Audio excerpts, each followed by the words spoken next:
Ladies and gentlemen, welcome to the Trackmania 2023 Awards. Today we will present to you the results for each category that you have voted on.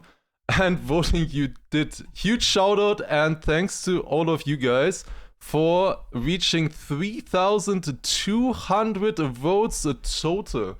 Absolutely incredible effort from all of you guys. Really incredible stuff. I am very grateful for seeing all of that. Absolutely incredible. And yeah, I am really looking forward to showcase all of the 26 winners that we will be able to crown today. Also now in the correct PowerPoint. Here we go. All right. We are starting. So, of course, I am once again joined by Marius89 and LuckersTurbo as well, who will accompany us today throughout the award show. Hello, I'm Hello. LuckersTurbo. Yeah, then let's continue. We have, of course, these 26 categories split into sections. We will take the same order that we took also in the awards show 2 weeks ago. So the 6 sections we go through are events, then creations, achievements, stories, moments, and people. After that, it doesn't stop, however. We still have some honorable mentions after that. Yeah, the first one is an events, and so we kick off now with the first category. Yeah, and the first category was offline event of the year. It was a great category because we have had a lot of great events last year in Trackmania, and we had 6 nominees in there. We can quickly show them as well. And we had 3 smaller LANs, with that being Comic-Con, Racer Summit, and also the F-Ride Trackmania LAN, and then also 3 big LANs with XP Evo, the World Championship, and Ascension. How we present it today is that we're going to show you the 3rd place, the 2nd place, and then the winner afterwards.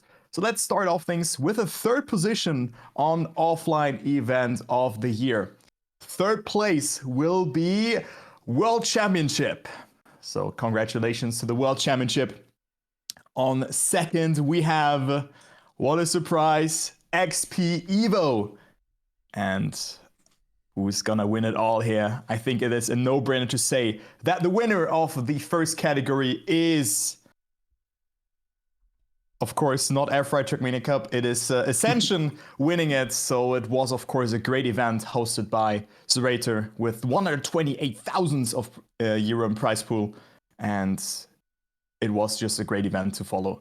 It was very nice. And I think it's not a surprise that this category is eventually taking it home. And I mean, this will be an event that we're going to talk about in 10 years still from now on. Yeah, definitely one of the biggest events that we've ever seen in Trackmania. And that also showed in the votes from you guys as well. 64%, yeah. I mean, you can see like just a small tiny piece there of F-Ride Trackmania LAN. I think it's one of the least voted individual categories. But I mean, of course, what are the contenders? Ascension, XP Evo, and World Championship. I mean, XP Evo, a lot of you guys have attended this event. So it's just great to still see those events in there. But Ascension was just unmatched this in 2023. Yeah, I also want to talk quickly about the pie charts that we have created here as well. You can see at the top left of your screen how many votes each category itself had. As we said in the previous show, you didn't have to vote for any every single category. You could choose if you want to vote for a category or not, and that's why you see for this one, for example, 2,883 votes, and also the nominees will always be sorted on the right side by how many votes they got. Yeah, so moving on to the next category then. And the next category is gonna be online event of the year. And we had also some nice nominations here. Let's see the list. We got the 24-hour race, then the Alamo Cup, which was a weekly competition still happening, then the Chase Cup hosted by Spammy, the Lacoste event, Margie Monday, and in Trackmania United, the United Masters. So in the 3rd place in this category is the Chase Cup hosted by Spammy. Yeah, also Spam, thanks for the raid, by the way. Thank you very much. Exactly. The second place is Machi Monday. And that leaves us to the winner, which is the 24-hour race. If you look at the pie chart, well, we can also just look at the track once again, which was a 5-minute track hosted across an entire day, of course, one race, basically in laps mode with an incredible amount of teams participating in this event, which was great to see. And that also, I think, showcased in the you guys' votes as well. Yeah, it was a great map from Link. I mean, we interviewed him as well on the mainstream. And I mean, the fight was just awesome. And I think it was a well balanced out map and just a great organization in there as well. So many teams, I think like over 160 teams or something like that.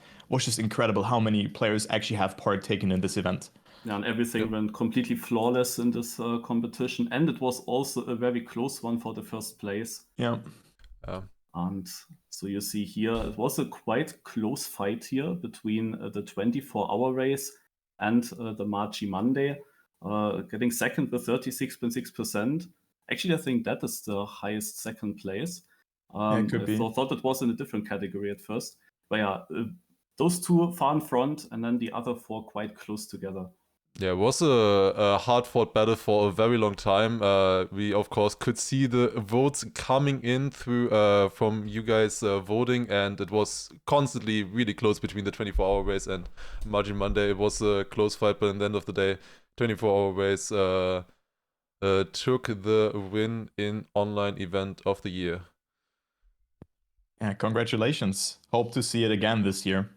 But I think they promised it due to the incentives. Yes, I think they did exactly, and also an 12-hour RPG of the a 12-hour 24-hour race. Yes, 12-hour RPG race as well. I think it's going to happen as well.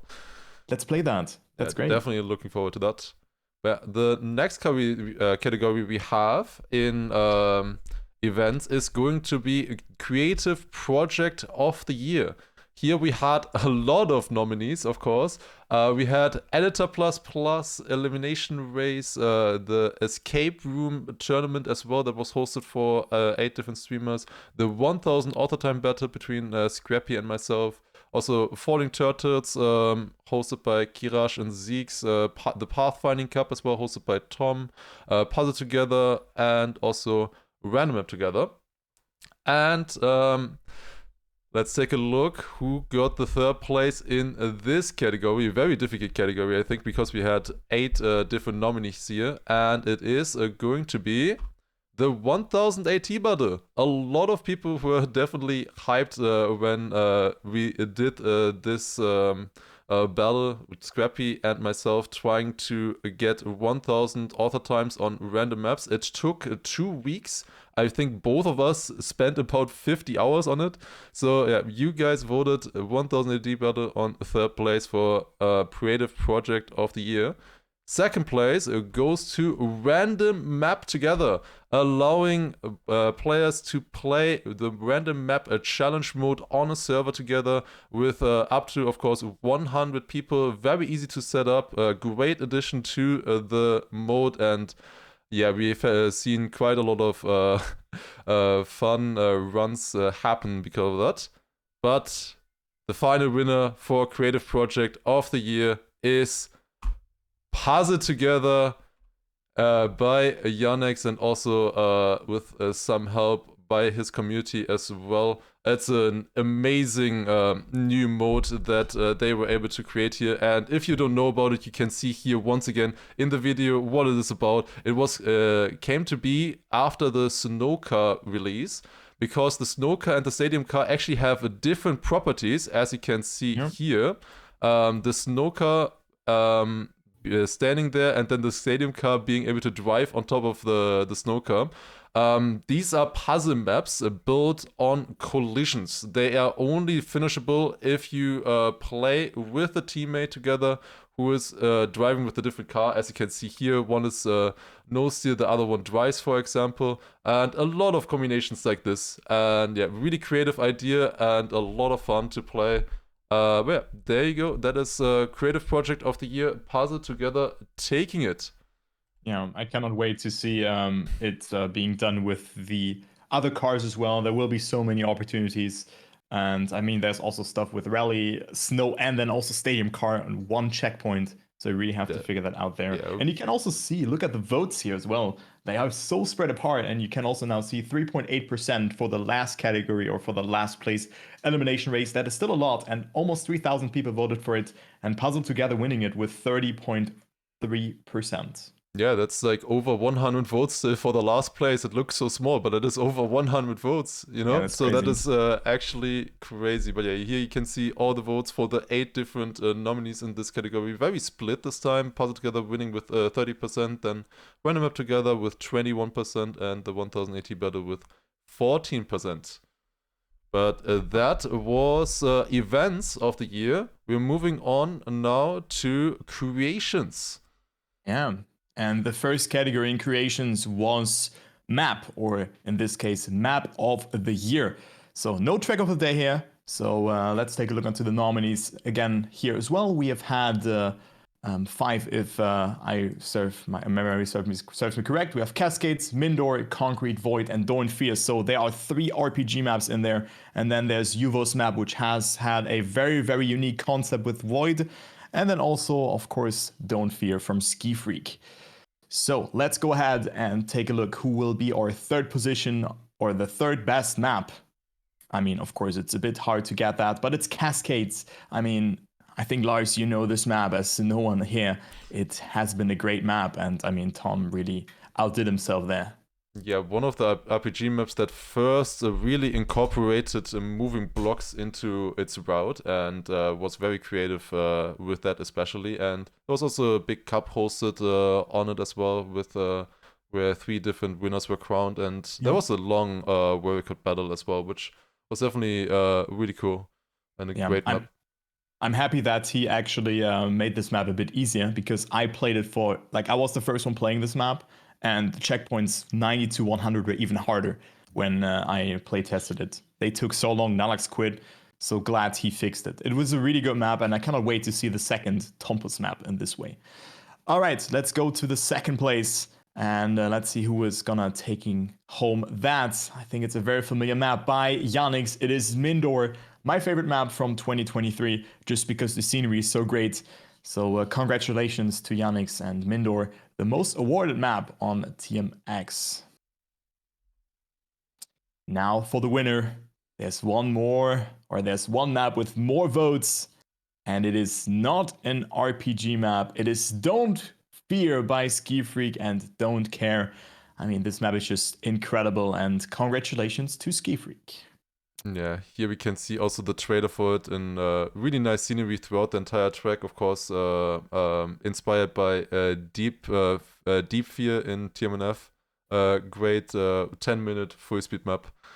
And yeah, I think really good effort from them. Also, a lot of other scenery builders came together on this track as well, making it possible, and you also voted for it as well. I mean, Ski Freak in general is a very, very known full speed mapper, and he always outdoes himself, so he's really good. But also take a look here. We have seen so many, like, a lot of votes for like all the categories. I mean, Concrete last position and still getting almost 300 votes, or even like almost 300 votes. So it's crazy to see that. And then also in this way, seeing like just 32% for that, and then like it was just very close in this kind of stuff. So Mindor does not win it despite being the most awarded map on TMX. So it is the full suite map, the only full suite map in this category, got the most amount of votes in here. Yep, there you go. And the next category then after map of the year, as he's noticed earlier, we excluded track of the days, and that is because we have an entire category for this. Yeah, the beautiful name Track of the Day of the Year is the next one. Yeah, let's have a look at the nominees. We got Eros Tour Distress from Broth, which is a speed tech map. Then we got God Valley. This was the track with 3 different routes, grass, dirt, and plastic. They all were similar fast. And we had actually different winners in Cup of the Day and Cup of the Night and Cup of the Morning as well, which route basically won. Observer was a full speedish map, upside down with reactor boost on plastic. And then we got Planet Magnet, a first of the month track where you drive on Magnet around the globe. Stars of Glory is then a track from the Royal community for the Royal Nations Cup. And then we got Tokyo Drift, when we got the new wood surface. And this map had basically used it with wet tires at very low speed. Yeah, before we go to the results, let's shortly say that we, of course, tried in these mapping categories to also have different styles in our nominees. The third place is gonna be God Valley. And we go to the second place, and that is Planet Magnet. And that leaves now the first place, and that is gonna be Tokyo Drift by Okla. And here you can see a video of the track.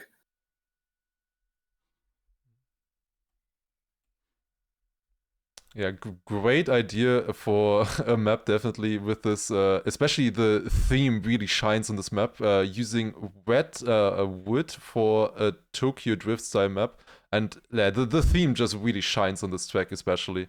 Won the award here, just such a special map that really stuck out from the rest in this category. Yeah, it was a very, very unique style, but I mean, all the other maps had a lot of like great takes on just track of the days. I mean, also Planet Magnet. It was very close between Tokyo Drift and Planet Magnet there, and exactly. those unique concepts definitely were shining through. Yeah, those two maps are, of course, very recognizable as well. Like, people still remembered which track that is just from the name as well. That truly also helped a little bit. I agree, yeah. Yeah, especially the recognizable ability. Also from, for example, the second place, Planet Magnet, you just see, of course, the planet, and you instantly know what kind of, or what track it was. It's a very, very recognizable, and I think that really helped in this category. Some other maps also very close here, 15% for God Valley and Eris to Distress as well, both very close as well. And yeah, all maps definitely getting quite a few votes here. But then moving on from the maps of the year to the people who actually make them, and it is Mapper of the Year, the next category. And here we see we also try to have a few different people in the who focus on different styles. So we have Ellipse, for example, a very, very good scenery mapper. Intax, also a mapper that has improved a lot, especially with transitions this year. Prof, we mentioned him earlier as well, very good at speed tech and scenery as well. Kiraj is a RPG mapper who focuses a lot on the Trackmania 2 kind of aesthetic, with a lot of items used and building up a atmosphere like that. Then Tom, another RPG mapper, but a completely different style to Kiraj, which focuses more on the normal blocks in Trackmania 2020 and trying to use a lot of reuse, especially in his maps. And then we also have a Villa as well, who has built a lot of tracks and also featured mapping a lot on his live streams. And now moving on to the top three, and the third place is going to be Villa. Villa taking the third place. One major thing that he did, of course, in the last year was building the Spring 2023 campaign, where he built 25 tracks for the community after a lot of people were not too happy about seeing the Spring 2023 campaign by Nadeo. So definitely a great effort there by him. Then on second place, we have Tom, of course, very known for, especially Cascades, as you saw earlier, was in the Map of the Year category on third place, excuse me. Also building maps like Atompus and also all the maps that he built for the Pathfinding Cup. And on first place, just like in the TMX User Choice Awards as well, Intax winning Mapper of the Year. And yeah, what a great progression we have seen from Intax this year. Has improved his mapping so much, and it's honestly incredible what he is able to accomplish in the map editor. Like, I sometimes watch routes from him and see these transitions, and it's just so like, how does he come up with these things? It's incredible, honestly. So yeah, really a great inspiration as well. Yeah, I agree. But yeah. Here we also have the pie chart for this one as well. Also a pretty close category. Intax winning with 34%, then Tom on 23%, Villa with 15%. Very close with Prof on 4th place here. Then Ellipse and Kiraj a little bit further back. Maybe also a little bit less known, the maps that they have built. Yeah, that was a map of the year. Yeah, you have to dig a bit deeper to get to know some of the Kiraj maps, I would say that. But congratulations to Intax, of course, and let's jump to the next category, which is Video of the Year. And I think this one is also a very hard category because it's very subjective, but there's also so many possibilities of what you can nominate. Because, for example, we have seen Beta really stepping into Trackmania. He has released 3 big videos, and there were also multiple AI videos. But we took the ones with the most views and nominate them. And also, of course, honorable mention is Edge's video, where you wanted to avoid the blue colors in Trackmania Nations Forever. It was so good, where he dug really deep into that. But here again, our nominees, 3 years of Trackmania, just summarizing what happened in the 3 years where Trackmania 2020 has been released. So that was very good. Trackmania Iceberg, Part 3, listing some of the most bizarre facts that you know in Trackmania. It's a very good video from Lufok and his friends. Then the Deep Fear World Record story from Virtual, also like just a great video to see. I mean, it's always a no-brainer to put in a Virtual video. Just a very talented guy when it comes to that. Training an Unbeatable AI, a video that really went viral. I think it has 11 million views on YouTube. And then also The Greatest Kaki Player, a video from, of course, Beta, who we've already mentioned beforehand. All right, those 5 nominees, but only one can take it home. But let's first take a look who takes that 3rd position. On 3rd place, we have the single greatest record in Trackmania history. So congratulations on that video. It was a great one to see. Of course, it is always good to see a virtual nomination in there. So this takes home the 3rd position. On 2nd place, we have none other than the greatest player in Trackmania Kaki history. So this goes home to Beta, but also to Simon900, of course, who is just plays the main role in this video. Just a very good video. If you haven't seen that one just yet, it's just great narrating, but also just shows how Simon really got in touch with the Kaki, but also in his mapping journey, because he's a really, really good mapper as well. All right, there's one more video that is standing in front of both of them. On 1st position, we have Training an Unbeatable AI by Yosh.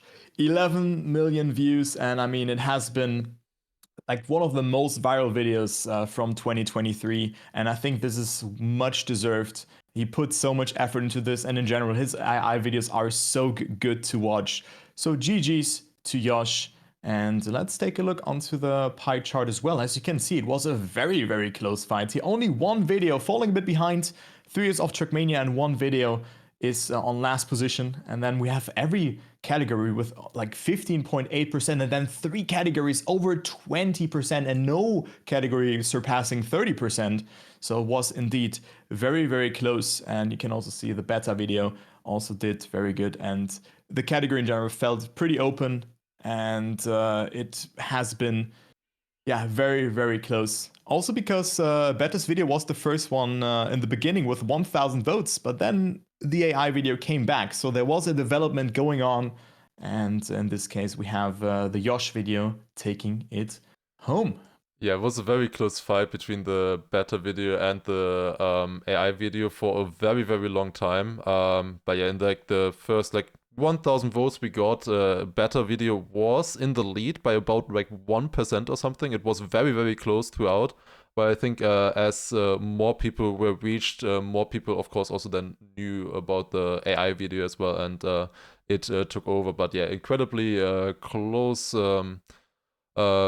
close category right here, and definitely all of these were amazing videos, and they can be definitely proud of what they achieved here. All right, that means we can go to the next category, which is movie of the year. Yeah, small explanation, of course. In the movie of the year, we search for the videos that have the more like a cinematic feeling and not just like narrating. So we had 5 nominees here. 3 of them are trailers, all of them by MCYC. One's from the Trackmania World Tour playoffs, then the XP Evo trailer, and also the World Championship trailer. Then we got a video by Igentool, Cybertas, Man vs. Machine, and we got an after movie from Team Big about Ascension. Yeah, let's go to the results. The third place is gonna be the final round World Championship 2023 trailer by MCYC. And the second place is Cybertas, Man vs. Machine, a video by Igentool where he made a lot of tosses on khaki tracks, put it together, but in a really nice looking video. And the winner in this category, that is actually the after movie from Big, from the Ascension tournament. And here you can also see maybe some small part of it. Okay, yeah, basically this video showed the thrill basically from Ascension. Big was of course part there with their cast of Trilux with the 2 players, Kanadi Massa, and their production team made this great after movie, which showed basically also the tension and some camera angles you never have seen before. Yeah, Still, it was awesome. For me personally, quite a bit surprising that it was winning also by that much. Second place in here to the Igentool video, and then we have the 3 videos from MCYC. Of course, they take each other votes away because they are all 3 trailers and a bit similar, and they are all, of course, from MCYC. If you would add up those percentages, then actually he would win the category with that. And it's also the last place with the highest percentage from all the categories, 11.2%. I mean, that just shows that MCYC makes awesome videos, and the other ones just had a much different approach than just being a trailer, of course. I think the vlog from Big Clan just delivered the atmosphere so well, and Cybertas was just having a cyberpunk-esque feeling that Ignitool really delivered very well. So it just had something different to them. So, well, for me, it was a surprise that Iggy's video was on second place, but in retrospect, I can really see that it was very enjoyable. Yeah, it's always great when a video like for the Big Ascension movie, for example, I believe I got goosebumps the first time I saw it. So yeah. if you can manage that, then you probably did pretty well. All right, then going to the next section, that was creations, and we have the third section coming up now, which will be achievements. And the first achievement that we will take a look at is going to be Task of the Year, a new category that we introduced this year. And I think this was one of the hardest categories to vote for. We have AO1 in TMNF being pushed to the absolute limit. AO7 in TMNF discovering a new shortcut by doing a double nosebug turnaround to jump to the finish at the end, which saved a couple seconds. Then also we have a Deep Fear 10-minute full speed map, also with so many tricks. I believe I think they spent over 3 months working on it. On that one task, and it really showed. It's so satisfying to watch. Puzzle Day 2, seeing what you can achieve if you don't know about the puzzle mode. You can basically place blocks before you actually drive the map, and that was the interesting idea. What can you achieve if you combine being able to place the blocks and also tasking capabilities? And Kimura was able to achieve a great run there. Then we also have Satisfaction V3. It's a map and video or task built by Glitch, where which is also 12 minutes long, where he basically tried to showcase everything that is possible through tasking. He built the map just for the task to just showcase a lot of cool tricks and ideas. And then we also have Valley C15 using the backwards driving mechanic to gain over 30 seconds across 3 laps on Trackmania 2 Valley map, with also a bunch of really cool tricks. And the third place that we have in Task of the Year is going to be TMNF A01. As we said previously, absolutely pushed to the maximum. I believe it's a point 66 now, which is just incredible. The first tasks that came out for A01, they were like 0.80, maybe like high 0.7, but at this point, there were so many people who contributed to this one, and yeah, it really showed just how optimized it is. It's probably the most optimized task if you consider like how many factors there are on this track. Then the next one we have is going to be TMNF A07 as well. This was just a really cool video. Also went a little bit viral when people or tasks found the cut on this one. It was great to see the work in progress of it as well. And yeah, just a great cut and task combination in this one. And the final victor of the Task of the Year category is going to be Deep Fear by Andy and Xixion. I hope I pronounced it correctly. And it's a 9-minute 30 task, beating the RTA world record by 30 seconds. And you can just see how satisfying it looks to look at the Deep Fear task right here. It is just incredible throughout the entire 10 minutes. Of course, we cannot show the entire 10 minutes here, but just speed slides everywhere. So many, especially airtime reductions. Like, they have been able to get so much more speed than the RTA. Right there, it's, for example, plus 79 speed on that checkpoint alone. And yeah, it really shows in it. It's such a satisfying watch. And if we look at the results as well, we can see here Deep Fear won it by with 41.8%. Honestly, surprising that it won by this much in this category. But I think it just really showed with how satisfying, and especially how like down to earth it kind of is the task. A lot of tasks you have like a bunch of nose bugs or nose boosts and stuff like that, which can sometimes be a bit overwhelming, but that is just a clean task right there for Deep Fear. Yeah, but I mean, also the top 3 is like just conventional maps. Everyone knows AO7, AO1, and also Deep Fear. And then Satisfaction is just a great video where the map is tailored towards the tasks. And Puzzle D2 and Valley C15, you know, something that I personally really enjoyed, but of course is a bit more niche to the one or another person, also not being accustomed to the car mechanic. But of course, congratulations to Deep Fear.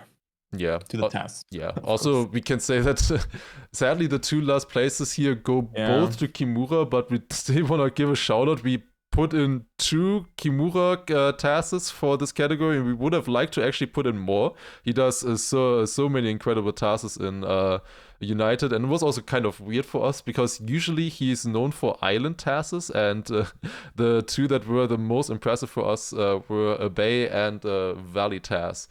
But yeah, definitely also shout out to him in this category. But yeah, incredible stuff here. Next map, or next category rather, that we have is going to be Cut of the Year.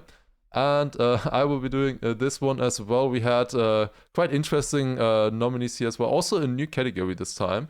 And they are the Katsuya reroute, which saves about, it's a Trackmania 2020 RPG map, and the reroute that was found on it using programming tools was able to shave off over 5 minutes on the normal route, and which basically meant that if you're not doing the reroute, you will not be able to beat the world record on it. And also, yeah, a lot of improvements have been made through programming on that one to find the most best route. It was 111 checkpoints, and trying to find the best route, then of course you can maybe imagine it's going to be a bit difficult even for a computer. The next one is the next one is DO9 Obstacle, a new cut in TMNF, first done. by Dennis, where you jump off a sculpture on the side and reduce airtime that way. And he also managed to he gained about a second with that, and he also then managed to close out a very nice run after as well. Then we have ESL Hokolicious, of course, one of the most famous maps in the entire game, and also it was honestly insane to see that this map was cutted with also a new reward on this one as well. I believe it has like 10 checkpoints or something, incredible amount of checkpoints, and it's honestly so surprising that ESL Hokolicious was cutted then, that it actually even had reward potential is crazy. Then we also have 2 Nadeo maps from this game, Trackmania 2020. We have Spring 2023-24, which was a reactor cut, flying through checkpoints sideways basically and keeping reactor boosts up through them, and that way gaining also a lot more speed especially. And then we also have Winter 2023-13, which was a backwards reactor cut as well, where you flew backwards through a bobsleigh section basically, and got a lot of zoops with that. Incredible cut as well. But yeah, here we have now the top 3, the winners, and the 3rd place goes to Dio9 Obstacle, the new cut in TMNF, taking home a 3rd place in this category with 15% of the votes. Then the next one on 2nd place is Winter 2023-13 with a 22% in this category. As I said previously, it was a honestly insane cut route on this one, doing multiple backward or multiple reactor zoops, driving backwards, turning around in the air as well. Just insane stuff that was possible on a Nadeo map. And the final winner, you might have guessed it already, is ESL Hokolicious with 44% of the votes. And here we can also see once again a video of it where it all comes together. It's honestly insane to watch that this was possible, and also Rezo was able to get a really, really great run on it. Honestly, also insane that it's so long ago. 15th of January was this run driven, and here we can out of nothing. Yeah. Here we also see the run. 50 flat, right? Yeah, 50 flat. Yeah. So over wall and barely getting the checkpoint from underneath, jumping to another checkpoint. It has to be so optimized. You need to be getting checkpoints so quickly for it to even be worth it. Going backwards here, flipping onto this road, then driving this part in reverse. And now you come to a ramp that you normally land in, but now, or jump off of. Now you jump to the right, landing to a different checkpoint here once again. You see the checkpoints are fairly close to each other, but it's still so many checkpoints that you have to navigate. Yeah, keeping so much speed as well. And then one last overwall, get 2 more checkpoints on the ground here, and then into the finish. Yeah, so you initiate the last overwall with the previous one, so it's a 50 flat, so great time there from Reizo, of course, getting a 50 flat, but I mean, it has been, like, it's one of the most prestigious maps, and you can also see 44.2%. I think that speaks for itself that Hokolicious, like, it's like such a like insane map if you think about it. The fail from Karyan, the history of it, like almost everybody has played of this map. Then we had a remake, and now it has been cut as well. Yeah, it's honestly also insane how old the map is at this point. I have not checked, but it must be, I guess, over 10 years old, definitely. Yeah. And for a cut to be found then on pretty much one of the most prestigious maps in the game 10 years later. And then also beating the old world record by over 3 seconds is quite impressive. Alright, and then the next category is going to be a very, very hotly contested one. It is Performance of the Year. Yeah, we have a lot of great nominees in this category. Starting with Epos at the Racers Summit. He was extremely dominant at that LAN, also in the grand final, won with a huge margin, closed it out when in his finalist pool when the other players were still quite far away in points. Hawk in the United Solo Championship, he was also extremely dominant, over 200 points in front of 2nd place, and then from 2nd to 5th it was just within 10 points. So he was very alone in the front, had a super good match there. Then the Hazard in the Pathfinding Cup. That is, of course, also an achievement alone. He was basically winning every single cup in the season, was always winning the season finals, and often also winning with quite some margin. And that's, of course, quite difficult on such maps because it can always happen that you just don't find a way on one checkpoint to the next. Then we got Shadowcrancer and his incredible score that he achieved in the spring 2023 campaign. And we got Scandia in the Mini RPG of the Week playoffs. So after 25 editions were played from the weekly Mini RPG of the Week, then on the best voted maps, the playoffs happened, and they played also with a system where you lose points, so reverse cup mode. And while everyone was basically already out, Scandia still had 3/4 of its points in the final, also super dominant. And then we also have Solary versus BDS in TMGL Stage 1 Grand Final. So in the Stage 1, in the playoffs, BDS went through without a loss. They actually have beaten Solary. Solary had to reach the Grand Final through the loser bracket, and that meant that they need to beat BDS in 2 matches after each other. If only BDS wins one of these matches, they win the whole cup. But Solary has just won 4-0, 4-0 in that grand final, which is super, super dominant. Yeah, who might have taken it? Let's go to the third place. The third place in this category is Hazard with his achievement in the Pathfinding Cup. In second position, we have Solary with their 4-0, 4-0 scoreline against BDS in the TMGL Season 1 final. And the winner, that is Shadowcrancer in the spring 2023 campaign. Very deserved, as he got over 660,000 points in this campaign.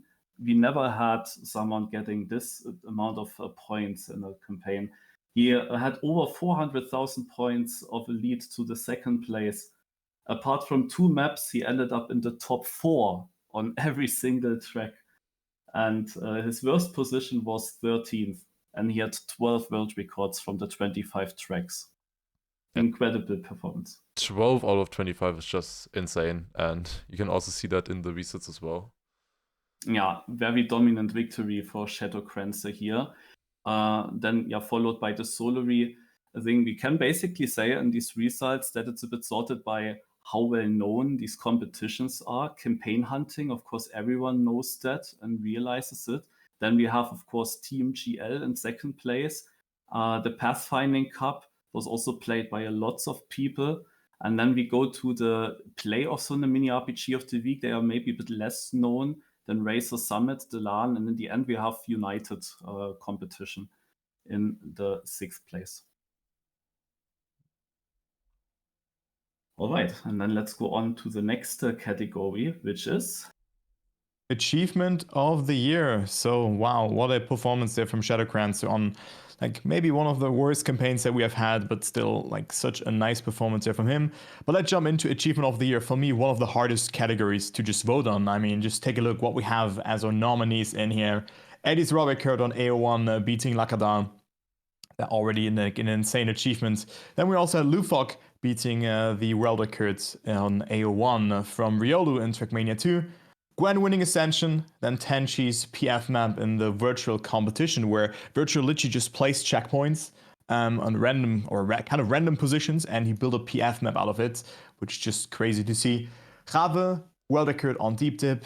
I mean, just so much endurance from this guy, and now he just keeps on going and even plays more like those maps, and I cannot wait to see if he will also be able to get the world record on Deep Dip too. Scrappy, over 100 Cup of the Day wins, and also 5 wins in a row.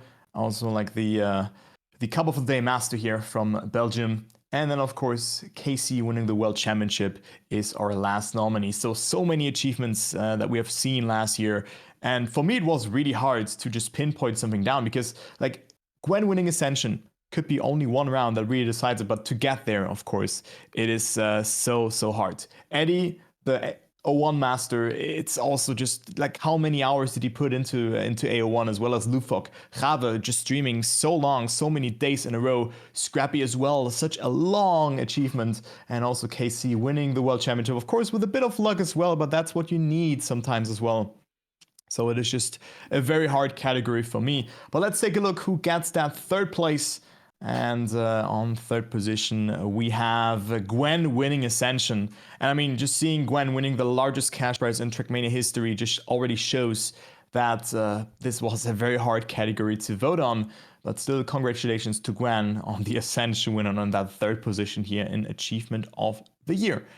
On second place, we have Eddie with the TMNF AO1 World Records. I mean, the map that every one of us has played already in their Trackmania career. And having the world record there, it can only be one person, and in this case, it's Eddie. I mean, we know what is possible, but it's not a lot that is still there. I mean, humanly, I would say. So Eddie getting that AO1 world record, also taking home that second place here. On first, we have Scrappy with 100 plus Cup of the Day wins and 5 wins in a row. I mean, Scrappy literally does not know what pressure is anymore in Cup of the Days. And here we also have the moment where he won against Vixa. On, I think that was the fifth one in a row, right? No, this is the 100th Cup of the Day win that he got in the year 2023. Yeah, so that was crazy, actually. So there you go, Scrappy taking it, and also he's happy about it. Like, sometimes when he wins, he's like, yeah, it's just another day at the office. But you can see, look how close this category he really is. And like, I think Scrappy just getting all of those achievements, it's just incredible. It's unmatched.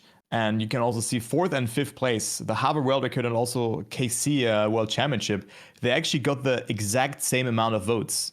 So it was a tie. It was literally a tie in votes.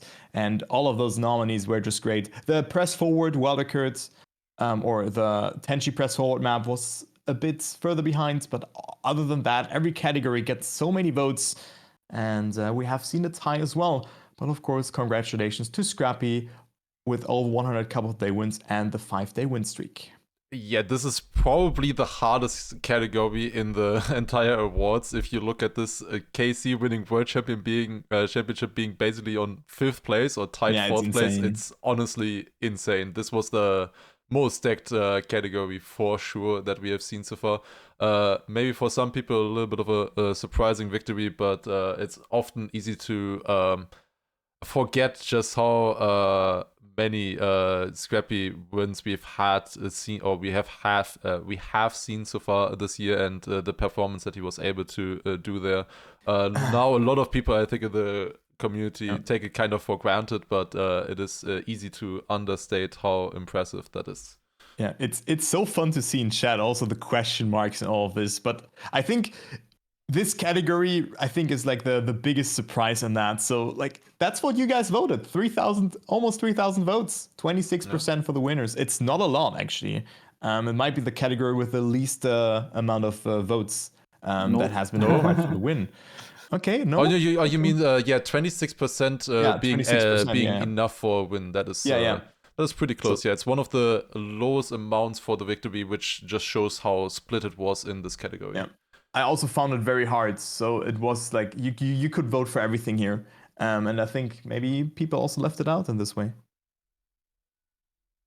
All right, then we will go to the next section, and here we have Stories of the Year, and we are starting off with, well, Story of the Year, which will be 6 different nominees. We have 20th anniversary of Trackmania, which happened, I believe, in November this past year. 2023, of course, the first game coming out in 2003, the first Trackmania, and yeah, having the 20th anniversary for that was definitely very nice. Of course, we also have Ascension and Trackmania's biggest prize pool in this category as well. Just an insane story if you think from Ascension, the first time it was announced until the final where everything was decided. The huge prize pool as well, over 100,000 you to win for. Then, of course, we also had the small cheating scandal at the end of the year with the snowcar steering ranges as well this year. That also happened in 2023 with some warnings being thrown out as well. Some yellow cards. Yeah. Then we also had console release at the beginning of the year as well. About a year ago now that console was released. A lot of updates are coming with it as well. And yeah, we've seen a lot of players as well at that time, exceptionally during cover day, a lot of having kind of a resurgence when console was released.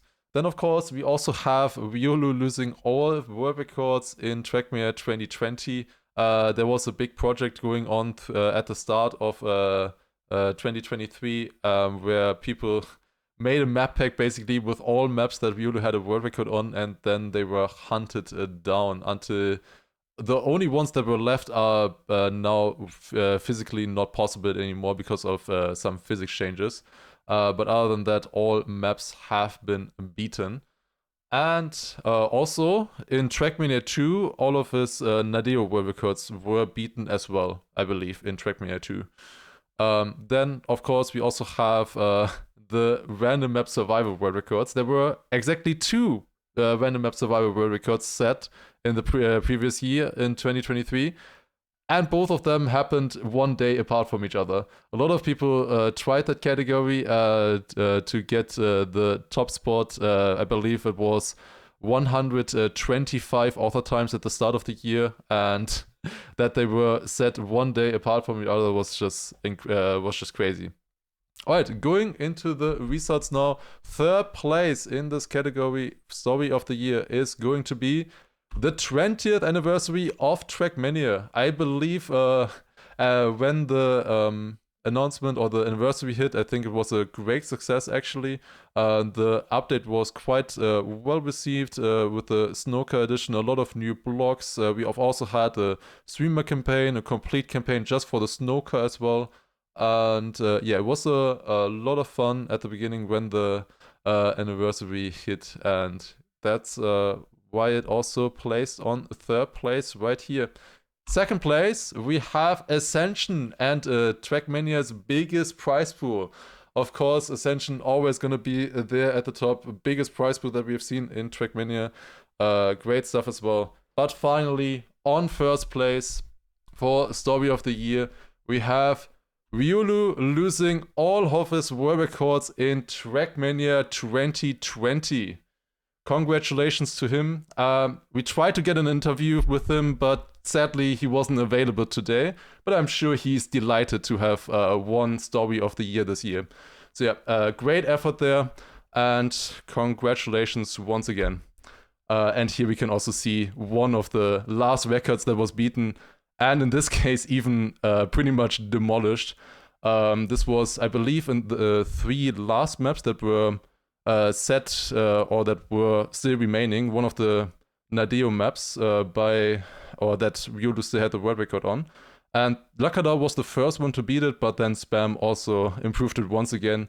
Riolu had a 0.146, and then Spam was able to get this one.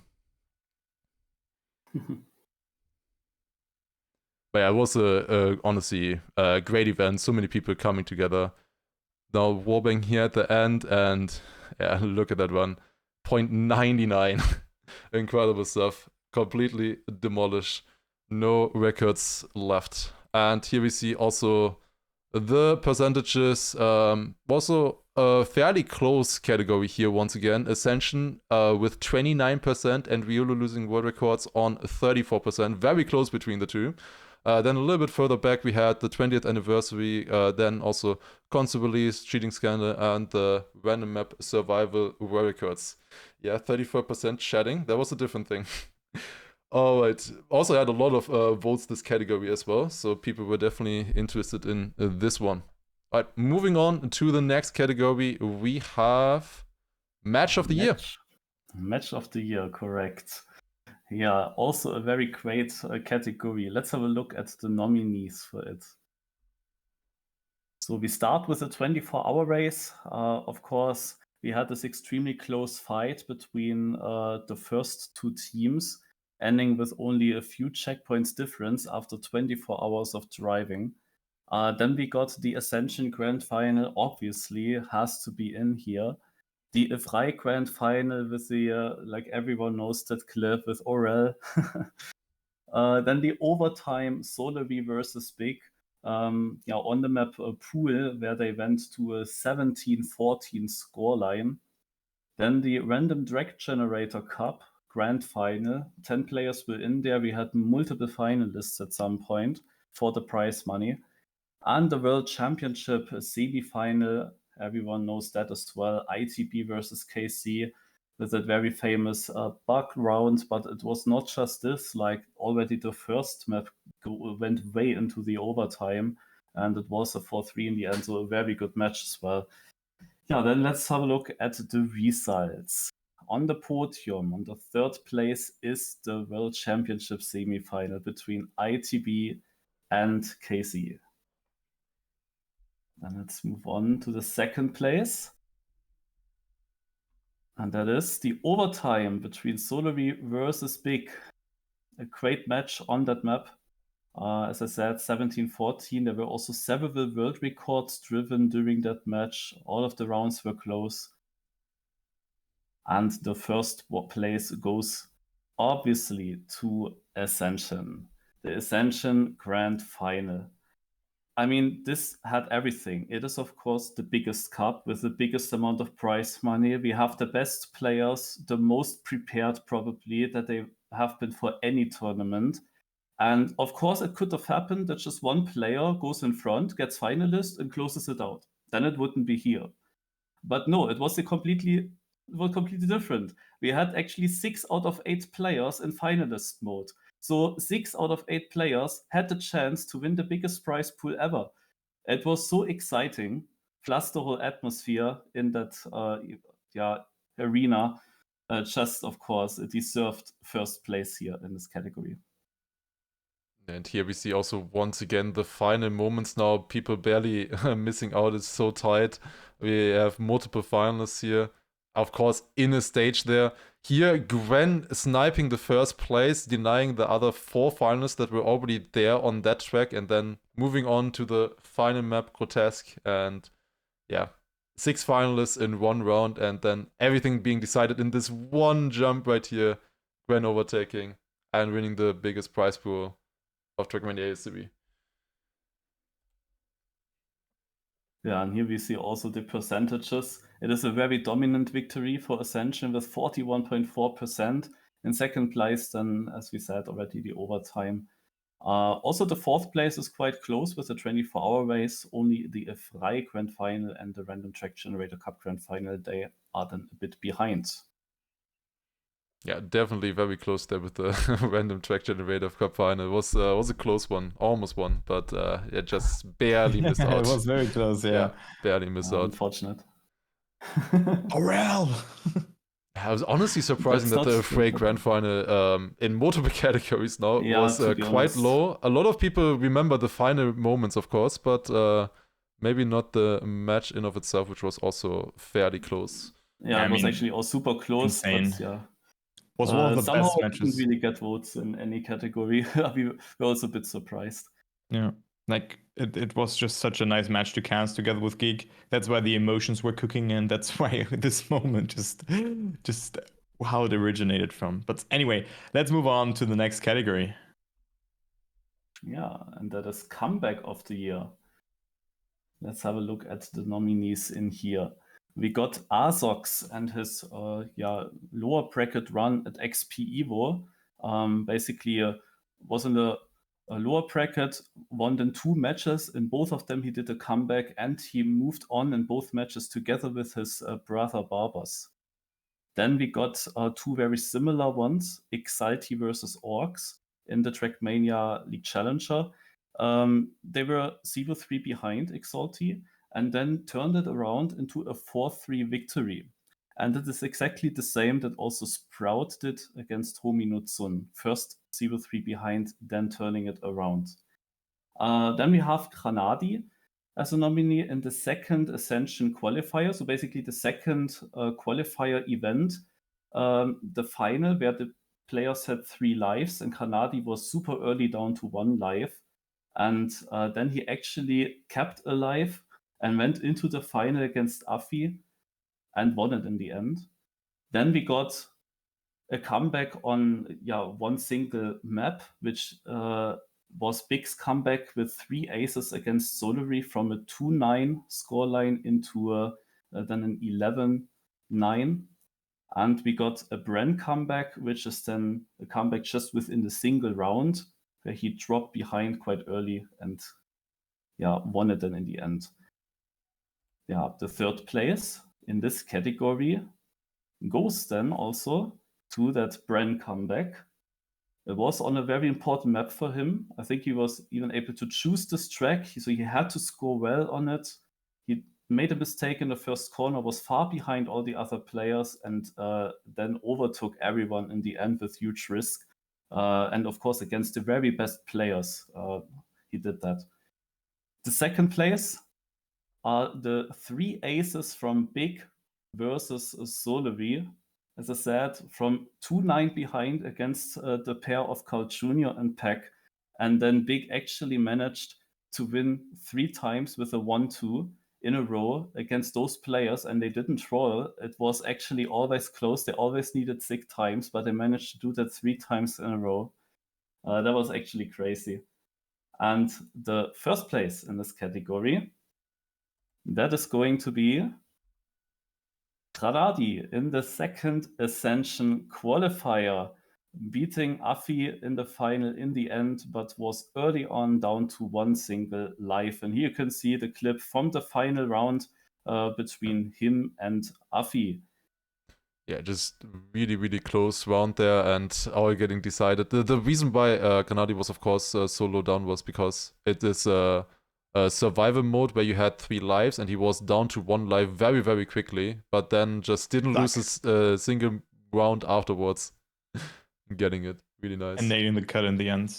Yeah, really great stuff there. Just didn't lose any rounds afterwards. Also, one thing to say about this one, not only is this comeback of the year and Granadi winning here, but also the nominee itself did a comeback because it was very close between Granadi in second Ascension qualifier and Big's 3 aces versus Solary.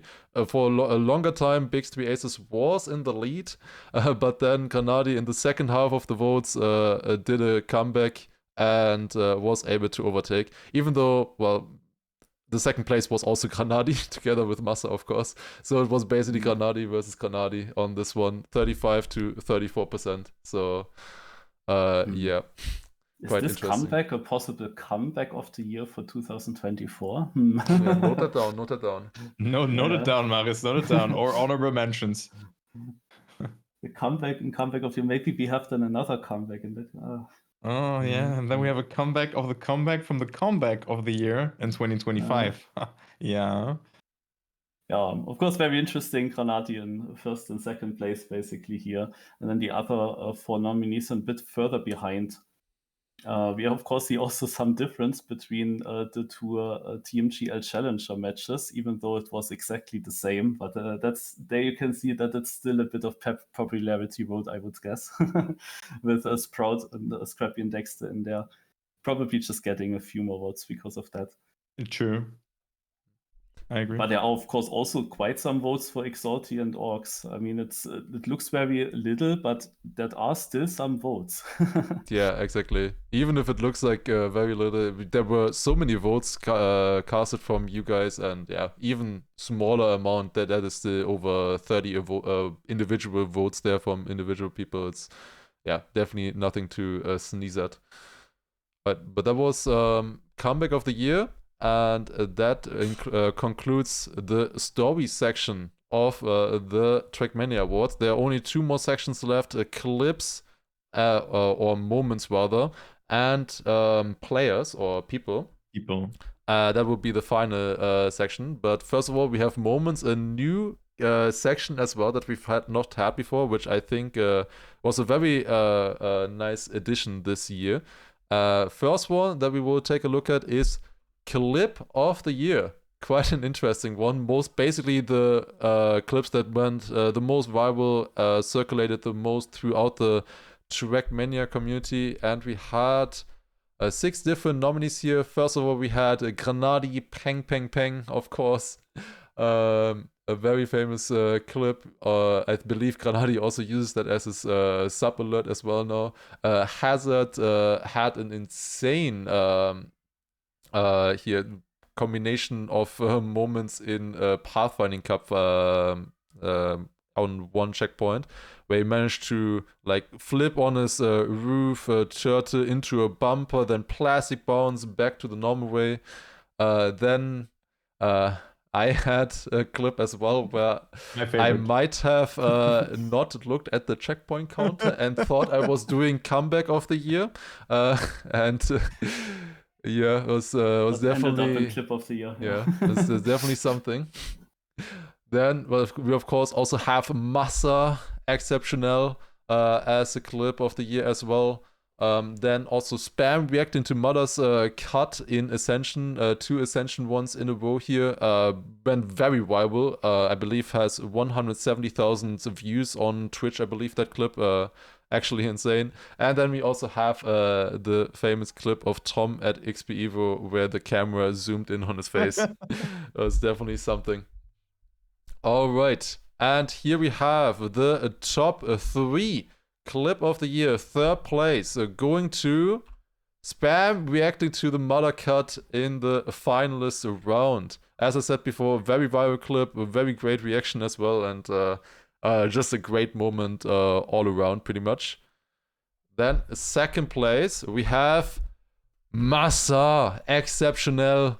When Massa ran through in the 2nd qualifier of Ascension and yeah, basically got a spot to the qualifier to go to the playoffs. Great clip right there as well. And then, of course, on 1st place, we have Granadi Peng Peng Peng.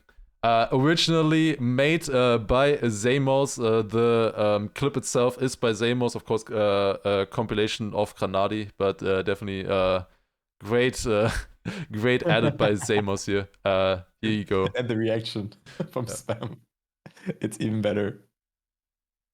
Yeah, just look at his camera as he's shaking the wheel.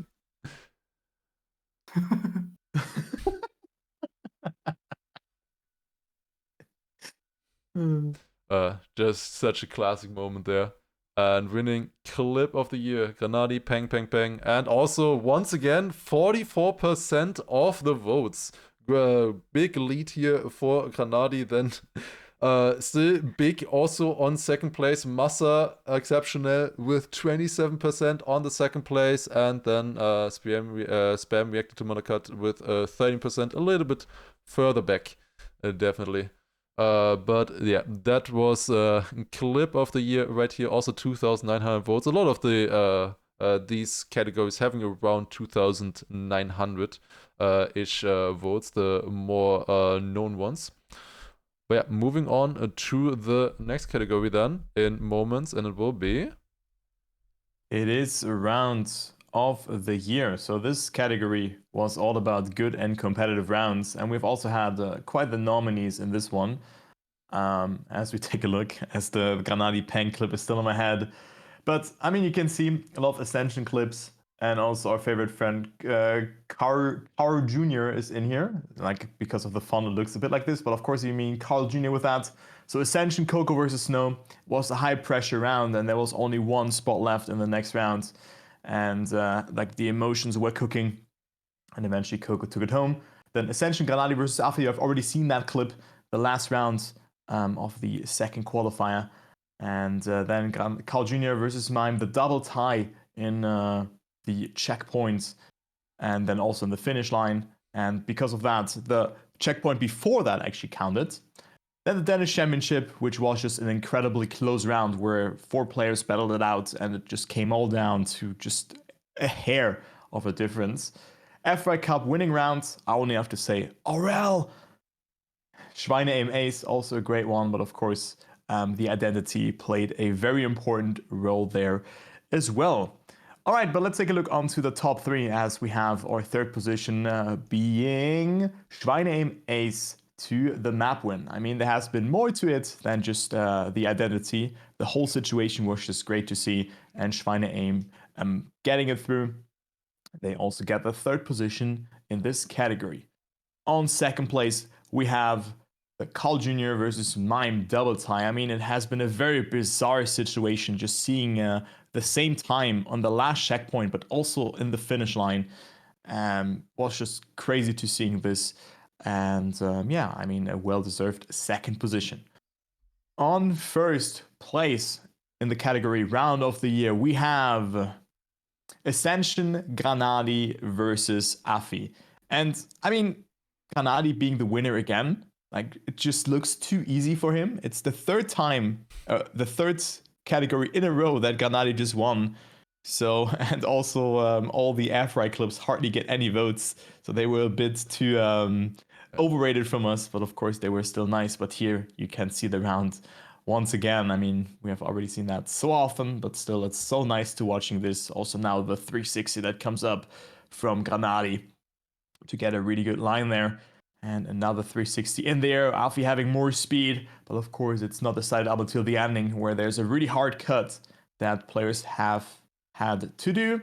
Afi in the lead, but he will clip in the end and Granadi will overtake.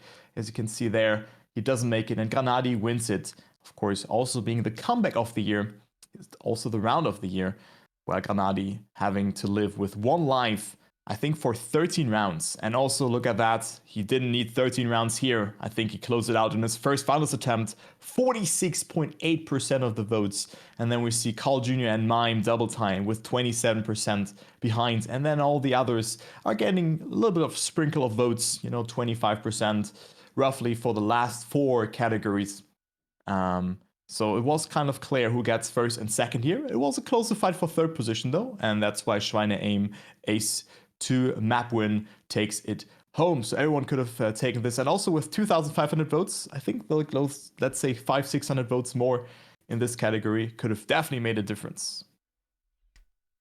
There you go. That was round of the year. Next one we have is throw of the year. Yeah.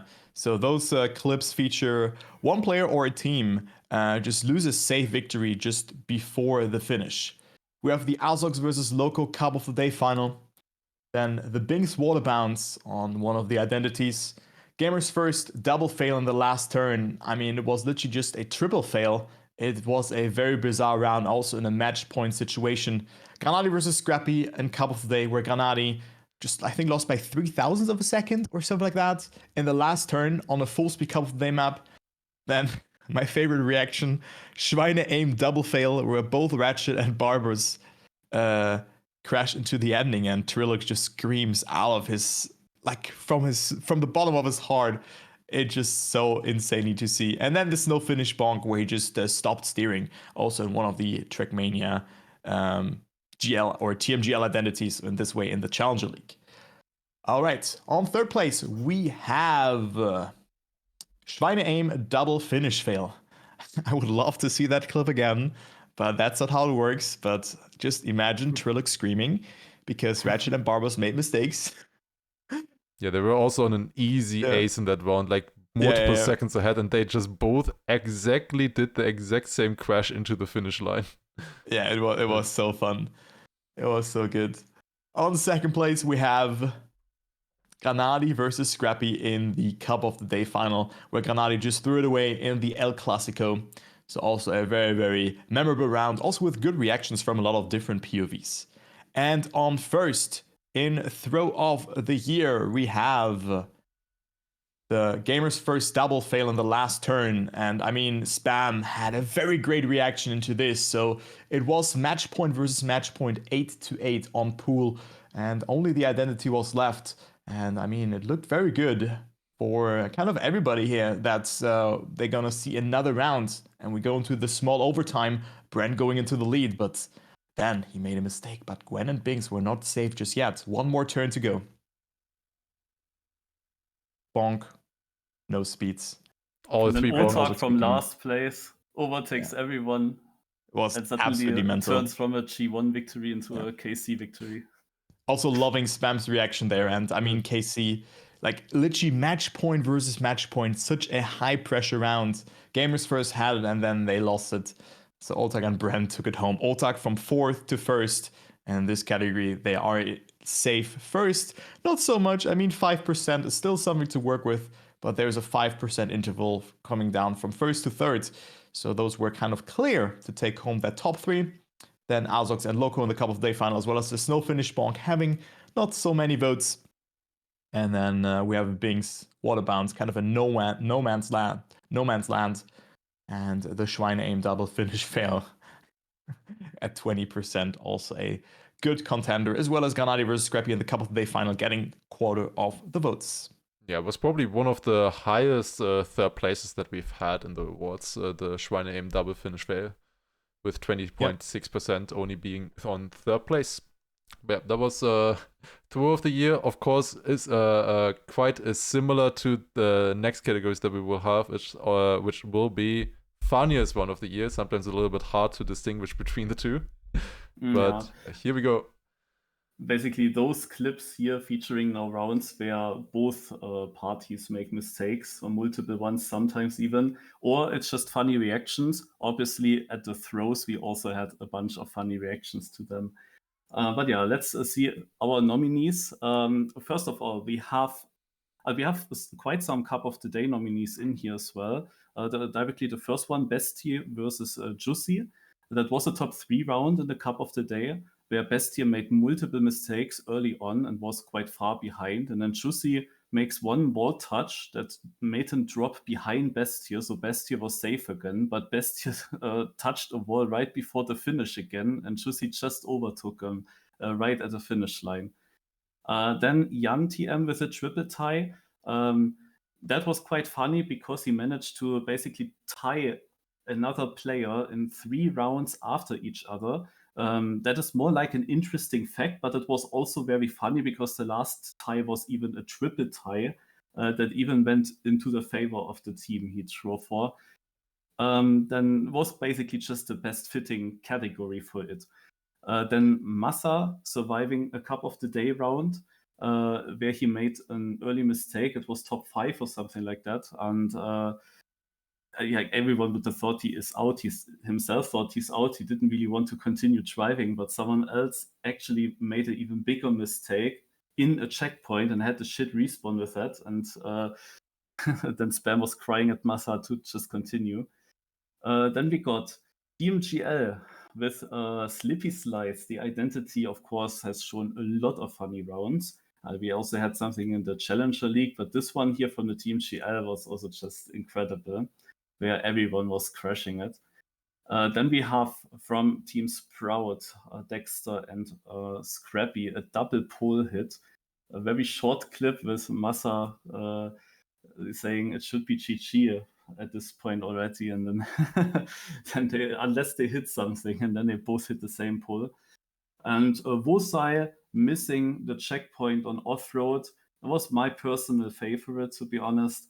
A round where also everyone had huge issues, 2 slide outs on ice, then another mistake in the penalty cross section. Wosai is by miles in front and misses a checkpoint trigger, basically, tries underneath, has to back off on penalty crest, gets the checkpoint, has to accelerate again on penalty crest uphill, is super slow, and the people that are 10 seconds behind overtake him. Well, one does, the other one crashes 3 trees and just barely doesn't, like there was everything in this round. Yeah, then let's go to the results. The third position in funniest round of the year goes to Slippy Slides identity in the Trackmania Grand League. Then the second place goes to the double pole hit from Team Sprout. And the winner in funniest round of the year is Massa's surviving round in the Cup of the Day. You can watch it here in the clip. To me, a little bit surprising that this actually won in the end, but it has also quite some funny backstory to it, because this is a nominee I actually didn't note down during the year. It was just that at the end, when we basically wanted to decide on our nominees, you see now here the mistake, by the way, from Knünzcher, directly in the checkpoint. Both refusing to respawn. Yeah, Knünzcher tries it, but he has, of course, this very bad respawn. He would need to do a double respawn. Now he does it, but he would have no speed It's to the so finish as fun. well. So 15 seconds. Yeah. And Spam's Into reaction five. again. Yeah, So good. Another win for Spam. Spam the reaction master. Spam just winning. Winning with Yeah, reacting. exactly. But I tried basically to find now 6 nominees for all these categories with the clips, and then I just added some, and then I remembered this and thought, okay, let's search. Okay, yeah, found it. Yeah, let's put it in, and then it Yeah, wins. exactly. And then Like it won Lars with and Turbo 42%. Lars and Turbo didn't even know, I think, that this is No, I did. coming in. I know Yeah. about the clip, but yeah, that you wanted to put it in. Yeah, true. Yeah, That came You just basically on the last smuggled it day. in. yeah. On You the smuggled it last in, day, Marius. we added this clip, and then it won by miles, 42%, which is really funny. Would have been a very close category otherwise, I guess, but it's just Yeah. taking it home. As always, of course, with so many funny rounds that happen throughout a year, it's almost impossible to pinpoint all of them. But yeah, great victory there for the round where Messages barely survived in cover day. And then also the other categories, as I just said, was really close. Sprout double pole hit 16%, Zippy Slides 15%, then Wolfseye missing the checkpoint 11%, 7.5%, 6.5%. Really close stuff for funniest round of the year. And now we come to another category that was sadly necessary for this year, and it was Bug of the Year. We've sadly had quite a few bugs happening, or in general stuff that went wrong. And here are the 6 nominations. First of all, we have the 1000th track of the day, a special event, a great map specifically built for it, and then the cover day didn't work because Nadeo, without thinking about it, added a screenshot which then put the map over the file size limit of cover day servers, so none of the cover day servers worked. Then we also had, of course, the ITB double bug in match point situation. Aware. Kind of the reason why we made this category as well. Happening in the most important round, pretty much 2 bugs for both players in an easy ace round. Just insane. Then we also have, once again, myself. Interesting, always when you say your own nomination, but it is me failing or getting a bug on the very last jump on a kind of deep dip, only up kind of map with no checkpoints. The map was like 20 minutes long or something, 8 hours in, and on the very last jump, right before the finish, I bugged and fell all the way down again and had to restart. Then we also had the snow update where or the 20th anniversary update, where the cover days also didn't work for some reason, where you collected all of the checkpoints, you come to the finish, but it just doesn't trigger. And that happened for 2 days in a row as well, affecting quite a lot of people, which was very unfortunate with a big update, and then cover day just doesn't work. And especially it didn't work in such an infuriating way, because sometimes it would work and sometimes it didn't. Then we had cover day rounds in Div 1 where, like, I don't know, like only 20, 30 people or something finish out of 60. It was very weird. Then we also had Tween's landing bug in the XP Evo round, also in a finalist situation, 1 versus 1 with Azox in that round. Tween was far in the lead, had a really good run, and then he landing bugged in the bobsleigh, landing right before the finish. And then as the last nominee, we have Virtual lagging out right before the finish line in a cover of the day final, and then missing out the victory because he was about 500ths to a 10th in front, but his lag costs him like 1500ths of a second, and then he was behind Yannick in that round. And you can even see the lag from multiple perspectives. And here we have the top 3. Third place going to the 1000th cover day not working. Of course, as I said, was a big event. People were very hyped for it, and then the cover day just did not work. It was like such a classic moment right there. Then on second place, we have virtual cover day final leg, where he missed out on a cover day victory by lagging literally a meter before the finish line. And then on first place, of course, we have the ITB double bug in match point situation. I think everybody expected this one on first place right here. They had it through. The casters were already doing the victory speech, and then both of them bugged. I didn't even see the moment because I was writing down questions for the interview because I was like, it's over. Yeah, incredible. I didn't even know what happened.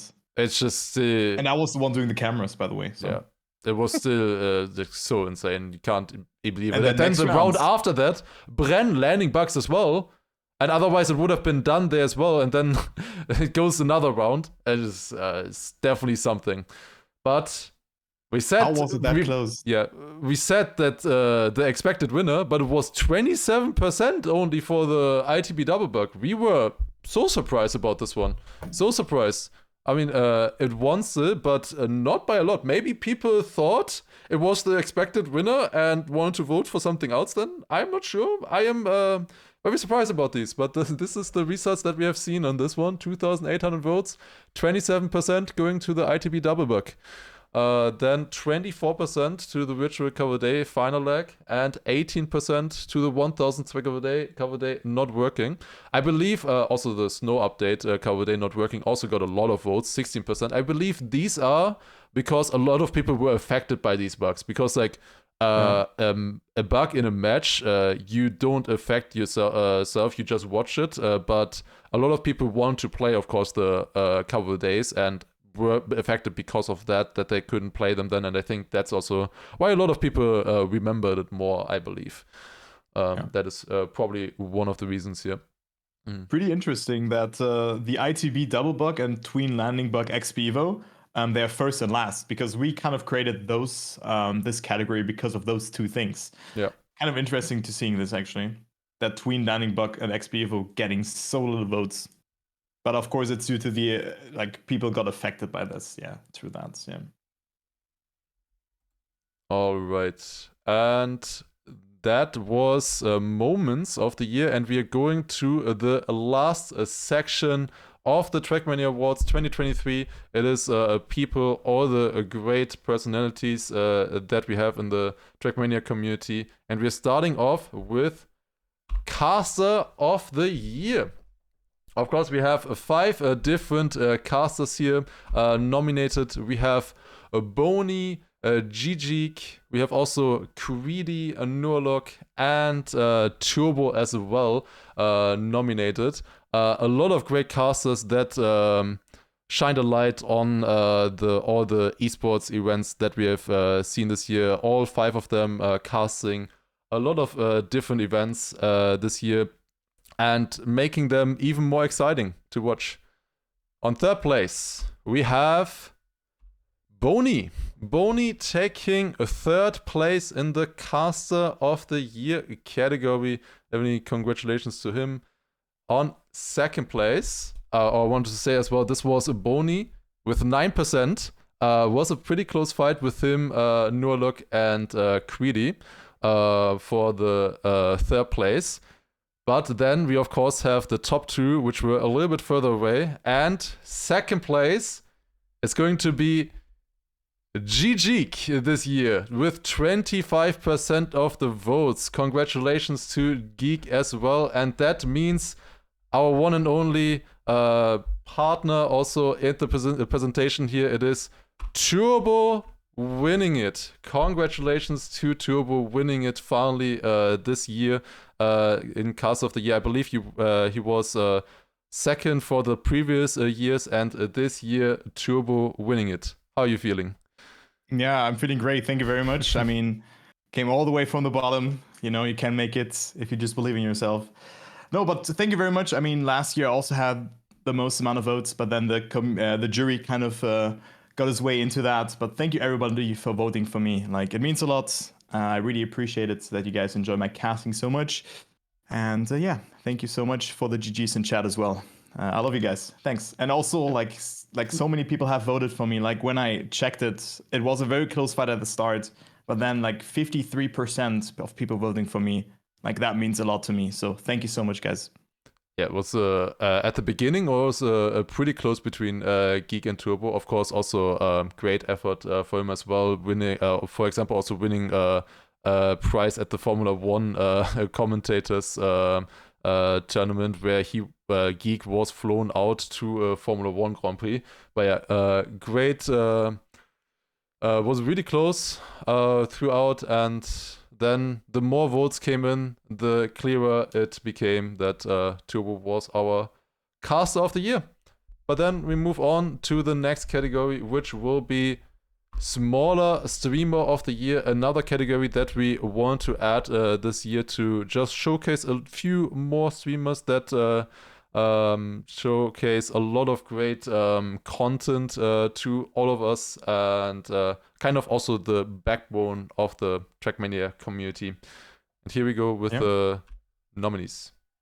I mean, it was a really hard category because it was a bit misleading to say smaller streamer, and we have Birdie, Tarpor, Down, Techie, and Habe in there. Yeah, it was very difficult to get a good name for the category there. Of course, it's not small. It's kind of incredible that we can call these kind of great streamers smaller streamers in this category. I think that just shows how big Trackmania is in the streaming scene. Yeah.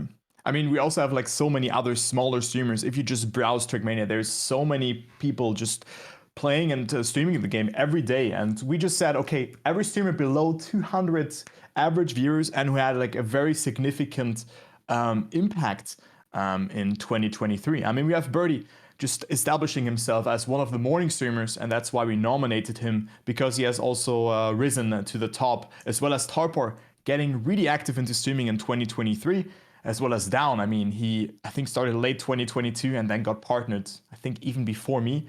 And as well as Techie also got partnered, as well as Tarpa. I'm not sure about Birdie. Did he get partnered in 2023 as well? It could be. I mean, he's definitely partnered. I might have been in 2023. Yeah, but you guys in chat can tell us, and then we can like say something about that.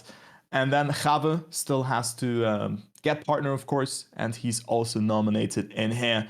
So it was very hard. You could also mention Hello Mark. You could mention Sneaky Annie. There's so many streamers to note down there. Also someone like Villa or Karlberg returning as well. You know, there's just so many streamers, so many good streamers that we have in Trackmania, and that's why it was so hard to pick the 5 nominees in here. But let's go ahead into the third position, and the third position goes to Tarpor. Yeah, I mean, GG's of course to Tarpor, well deserved in my opinion. To having him in the top 3. Just great vibes in his stream, good content as well, and a well-deserved third position. On second place, we have Birdie, another morning streamer where you should never enter his stream with 100% volume. Like good vibes as well in his stream, Birdie of the day, and also a lot of high tier and very, very competitive content happening from the Turkish driver. And who wins all of that? For me, a bit of a surprise, but I mean, also someone who really promoted this award chart quite well. On first place, we have Techie. Congratulations to Techie, kind of stepped into streaming. Other than just the occasional Kaki streaming, he also has been streaming quite a lot in 2023. GG's. And then we also have the pie chart. We have 34% for Techie, 24% for Birdie, and then it was quite close. Everyone getting some votes. So I think our nominees were not so bad overall, to not see like someone falling majorly behind. But what comes for me as a surprise is Habe with 10.7%. I thought that you would definitely have 15 to 20%, if not even more. Yeah, it was quite fun to see. I think all of the nominees here were quite excited to be nominated. I believe every single one of them, from the ones that I could see at least. Of course, sometimes difficult to reach a morning stream, but I believe all of them had even the votes in their titles and that they got nominated. So definitely a great fight between them. And quite cool to see. Definitely people getting excited for it. And I think a cool category, even once again, if you come last year, for example, with 10%, that is so many votes. That is 300 votes. It is a lot right here that you can see, like so many people voting, and definitely gotta always be thankful for that as well. Close fight as well. Techie winning 34%, then Birdie 24%, and Tapo 18%. Yeah, so there you go. But everyone got some votes, so that's nice. All right, let's come to one of the big boy categories. We have Streamer of the Year, of course, something that we have already had in the past. And I mean, we have like a lot of like high class streamers, but we thought, okay, streamers above 200 average viewers. And let's see who takes it. But firstly, here are the nominees. Lars is nominated in here as well. Of course, you have really established yourself in 2023. Also after deep dip, kind of like transferring the hype to being like on the evening menu. Then we have Magi as well. You can really see her determination into Trackmania and just her love into the game. And that's why she is on that list. And having a very nice and wholesome community as well. On that third nominee spot, we have Scrappy. I mean, we have already he has already won one category in the 100 in the achievement of the year, and just plays Cup of the Day. Has a lot of unique challenge ideas. Then we have Spam, the backbone of Trackmania, being there when Trackmania had hardly any views, when Trackmania Esport was not really a thing. And then we also have Wingo Bear on there, and a lot of people were wondering, why is Wingo Bear on there? And we wanted to include one French-speaking streamer, as it was also done in the previous Trackmania Awards. And Wingo Bear is also a pretty big streamer, not only doing Kaki, but also doing a lot of other stuff. So we said we put Wingo Bear in there. And we also thought about Yannick's. He has especially been carrying Kaki, especially. Like, if you are in the Kaki season and you look at clips from Trackmania, like the top 10 clips will all be from Wingo Bear. Definitely. Big shout out there as well. Yeah, and then also Virtual. I mean, right now he's not really been streaming too much, but in 2023, and like with everything that Virtual brought to us, like a lot of Twitch viewers just came from Virtual and are still around. So it's definitely worth mentioning Virtual in this category, and he's our last nominee on this list. But let's jump into it. Let's see who takes home that Streamer of the Year title. Let's start with the third position, and the third place goes to Virtual. Virtual this year not winning it, getting third position, so he will get himself that third place. Let's go into second place, and the second place goes to Lars. Lars taking home the silver medal. I mean, still a very nice achievement for you, Lars. I hope you're still feeling good about that, of course. Honestly, very honored for that, to be on second place here. And then the final winner is going to be? It's going to be the one and only Spam. So I think for me, well deserved. Spam is like for me the most important, and as you can see for you guys as well, the most important streamer that we have on Trackmania, streaming almost every day until he maybe has to take a break every now and then, or he's sick, catching Corona again, or is traveling. So GG's to Tim. Like, you really deserve that. Just streaming Trackmania for so long, so many years, you still are addicted and passionate about the game. It's very nice to see that. Also 10% ahead of second place. And look at that, we have 3,001 votes in this category. This is the category with the most votes. So that's great to see. And Magi and Wingo are not getting the most amount of votes, but of course it's very hard to compete against the big boy streamers, Spam, Lars, Virtual, and Scrappy in this way, who all got 15+% of the votes. Yeah, it was a pretty close category, especially from fourth to second here, from 16% to 21%. Pretty much anyone could have taken it there, but yeah, great win by Spam, 10% ahead, 31%. Yeah, great stuff there for sure for winning Streamer of the Year, and also, once again, 3,001 votes, the most votes out of every category. Thank you guys for voting so passionately for this category. All right, and let's move on to the next category. Now starting to feature players. In this case here, the classic players of the year. Yeah, when searching for Classic Players of the Year, it's not that easy because you have, of course, not that many competitions in the older games, and also some of them are not that relevant, maybe. So the world record hunting on the campaign maps from Nadeo this plays, of course, a bigger role. And it's then difficult to draw the border, like how many do you actually nominate and where do you stop? So I will give also some honorable mentions after we checked now first the 5 nominees that we got.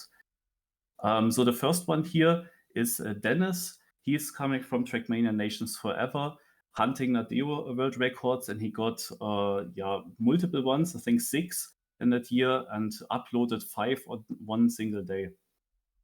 Then we got Fanakuri. He is, of course, the biggest and best Trackmania Turbo player, was nominated now over multiple years already, but yeah, he's still being nominated because he got another 60-something world records just in 1 year. It's crazy. The next one is a Lufok. He is, of course, active in TM2 Stadium and achieved multiple world records during the year. Also achieved 200 STMs in 2023 in Trackmania Turbo. Then we got Meep. Meep, we have to say, is the first player since Riolu that holds world records on all 4 different environments in Trackmania 2. He's extremely dominant in Canyon, in Nadeo hunting, extremely dominant in Valley as well. Got also now some records in Lagoon and also 1 stadium record, and also multiple records in Team Turbo. And in the competitions he participated in, he's also often top ranking. Very, very good year for Meep again. And then we got in Trackmania United Forever, Sander, who of course won some prize money as well with the United Masters. And generally, people now know him, of course, a lot better since the original cars are put into Team 2020. Now, regarding the honorable mentions, of course, everyone, I'm pretty happy with these 5 nominees because all the old games are featured. But of course, it's only featured either like competitions or the world record hunting. Players that we could also still name here. For example, got a player called Eddie, a lot of Lagoon records. Then we got in Trackmania United Forever, of course, 7 different environments and people hunting records down there. Prof is one name that got a lot of world records, but one guy that I really wanted to nominate was Kimura, the tusser that did a lot of island tussers with the teleport slide. But there are now also 2 other players that competed against him. They came a bit later in the year. So Kimura started it to use this teleport slide also in human runs, and he destroyed the island campaigns basically with that. But then there were also 2 other players that competed against him and took some records away, and then can't really name them all 3. But yeah, they of course also deserve an honorable mention. Kimura, Krayun, and Just Whatever. Also an idea was Link, maybe a contender for 2024. He's doing really good. He got multiple world records as well already this year. Just definitely. Like I think yesterday even. So. Yeah, exactly. He's definitely contender. He's also playing United Kaki that is currently ongoing. TTC is back. 2023 Shark was super dominant in the beginning. Suiram was nominated multiple times in this category because he's winning a lot of these weekly Canyon Cups. But yeah, those just some names that you could mention here. They're of course way more due to the amount of environments.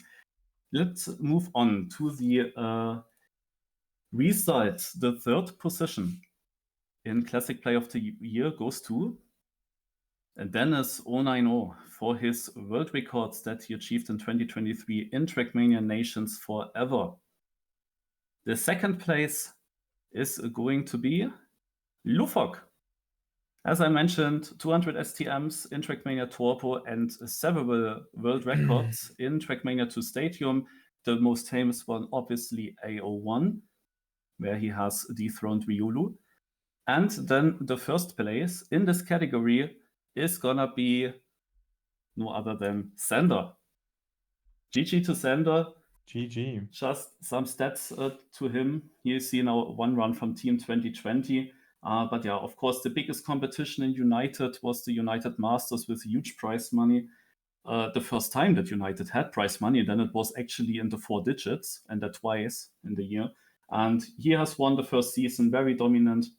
In the second season, he was also in front, but didn't play the grand final, then still won a lot of prize money with the early stages because you could gain points and prize money also early on in that cup already. Yeah, he got now $940 in the esport earnings and is, of course, first in this game. And yeah, he won with 44.9%, so very huge win. And I wonder, however, if we had done these awards in January, how would it look then? Because now people know him, of course. But in January, he was most likely not as known yet. But definitely, I would say he deserves it. He is like the ghost of Trackmania. I think there was a video about him, Ghost of Trackmania. Yeah, and true he's that. really Yes. He's really the GOAT also in United, like extremely, extremely good. Yeah, second place and third place pretty close together with Lufok and Dennis, basically then more stadium based. And yeah, what hurts a bit to see is that Meep is so low because he's really a dominant player. Like in everything he does, he's extremely dominant. So he definitely would deserve a bit more here. But yeah, it is as it is. Yeah, Meep has been probably nominated the most times, I think, every single year for this category. And it's always going to be very difficult to compete against the stadium players, of course. But definitely, yeah, great driving by all of these players in the individual environments, of course. And really showcasing, yeah, like the strengths that of those cars and what they can accomplish. Going to the next category, which will be Most Improved Player of the Year. Exactly. Yeah, by Most Improved Player of the Year, you're not just looking about the results from the players, it's really about who made a big step forwards in the game and now becoming one of the absolute top players. And 3 of our nominees or did their first steps in Trackmania World Tour, and the other 4 nominees in other parts from the game. Yeah, we can now start with the first one, that is Ender, who of course improved heavily in actually multiple environments. He was in Gamers Assembly in the grand final in Canyon. Then in Valley, whenever there's a Valley Smurfs Cup, he's very good and very dominant, but he also improved massively in Stadium and Team 2020 during 2023. Yeah, then the next nominee is Epos, now one of our World Tour players, was massively improving. Of course, we mentioned him already in the Racer Summit Laden, where he was extremely dominant. The next nominee is gonna be Josh. This is now from a different style, of course, from Full Speed, but extremely dominant in the amount of track of the day world records he's getting, and also quite with some lead on several tracks. Yeah, very good and rising player, now also in other styles. Next nominee is gonna be Pushti Topako. Yeah, here also in Trackmania World Tour improved a lot, had some also crazy live world records driven on some tracks and some matches. Then the 5th nominee is Soliver Gantz, of course now a campaign player that achieved to be 4 times in the top 2 standings, 3 times in the top 2 standings in 2023, and then also won 1 campaign. Then our next nominee is Stufts, again a World Tour player that was also improving massively. He has great results in several big competitions and many LANs as well. And then we get to our final nominee, which is 12, that we only know really from Cup of the Day. We don't really see him anywhere else. But I think when the year started, he was down at 8 Cup of the Day wins or around that region. Now he's at 30 high or even 40 now. Also, he improved a lot. Like he got multiple records, multiple wins. He got also some streaks. Very good player. If he wasn't there, Scrappy would have had a 6 win in a row, by the way. 12 denied him before the 5 streak started. All right. Those are our nominees. And now let's have a look to the positions. On 3rd place on the podium is going to be Stufts. for his results and also big improvements, of course, was also very dominant. He had a great world record on Vortex, for example, driven live. Our next nominee in second position is Pushti Topako. And also he, of course, massively improved, had great performances in multiple of these World Tour matches, but also in Cup of the Day, he got some victories. Of course, that's now less important, probably in his case. And the first place in this category is gonna be Soliva Gans. He actually got first place. And he, of course, as I mentioned, 3 times he was in the top 2 in the campaign ranking. And the last one, the fall 2023, of course, it finished in 2024, but we still counted here. He won that one ahead of Mother. And I can tell you already, though, that this is the closest battle we had for the first place. Look at that. It's 0.2%. It was just 6 votes difference between Soliva Gans and Pushti Topako, the by far closest one. And also we can see that Soliva Gans is first ahead of 3 World Tour players, with Pushti Topako, Stufts, and then Epos following in 4th position. Then we get Ender, Josh, and 12. It's very close together also in the back. Generally, every nominee got many votes. Like even the last place, 12, 7%, but we have 7 nominees here. Like when we had 10 or 11% for last place, it was only 5 nominees. So it is very good, and it also shows that this was actually the lowest percentage that actually won a category. Like less than a quarter of the people have voted for Soliva Gans, but it was enough because everyone here got a lot of votes. Yeah, it was kind of fun to see the battle unfold. I, of course, could look at the votes as they were coming in, and it was just constantly switching between Parko and Soliva Gans, who would take the first place like all the time. It was, so in the close. end, 667 versus 661 votes. A very close fight here, but of course, other players also did amazing steps and improved a lot. Like especially Epos, I think a huge shout out to him as well for his improvements during World Tour. Has grinded the tracks a lot and was really strong. Just as also Parko was one of the best players in the World Championship, even though they sadly did not reach the playoffs. Yeah, great effort there from those players as well. But there you go, 2,713 votes, and in the end, it was decided by just 6 of them. Very close Crazy. stuff. But yeah, that's crazy. Like it's a bit surprising to me to see like Apple's only 10% of the votes. For me, he kind of was the favorite in this category, but maybe like Apples came out of nowhere for some of the people who didn't follow Racer Summit or the regionals and all of that, and then he played the World Championship. But I mean, it's so hard, and everyone get kind of some votes here. So 7% for 12th in last place is still a lot, to be honest, because we have 7 nominees. Yep, there you go. And we have one more category for you guys today, and it is, of course, Player of the Year. One of the most voted for categories as well. I can already say 2,973 votes for this one.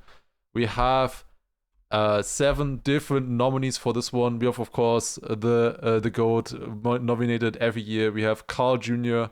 for great performances during TMGL, of course, winning the first stage. Also played amazingly in the Ascension Grand Final where he had the most amount of points. We have Alcon, who might have not performed as greatly as some other players in TMGL, still showed a lot of pace potential on certain tracks, and also just played so many different cups throughout the year where he always dominated. Won, I believe, the Comic-Con Baltics as well, if I am not mistaken, or in general, some LANs there as well, where he just plays really well. And of course, Magi Monday win and a second place, also pretty strong. Then we, of course, have Granadi, no-brainer this year as well, has improved so much as a player of the year, one of the most consistent players, has played really well throughout all the TMGL stages and the World Championship as well.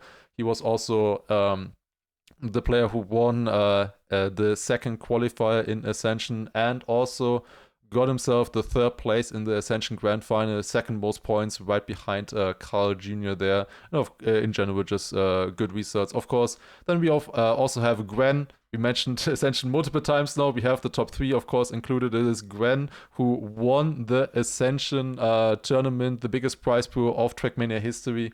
Of course, had to be nominated, but he also played really well throughout the TMGL season for G1 Esports with his teammate Bings together. And then we have, of course, Mother as a player for Alliance during 2023. Had an amazing year. Won also a TMGL stage together with his teammate Soldier, and just in general played amazingly well throughout TMGL. Very consistent, very fast as well.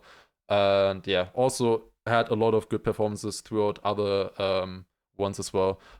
Then we have Otak. We wanted to only nominate one player from each team, and for KC for winning World Championship, we chose Otak for his great performances. He played really well throughout the year as well. TMGL played in great matches, especially in World Championship when it mattered the most, and also managed to win XP Evo as well, taking the first place there on a LAN. And yeah, great standout year for Otak. And then last but not least, we have Scrappy as well.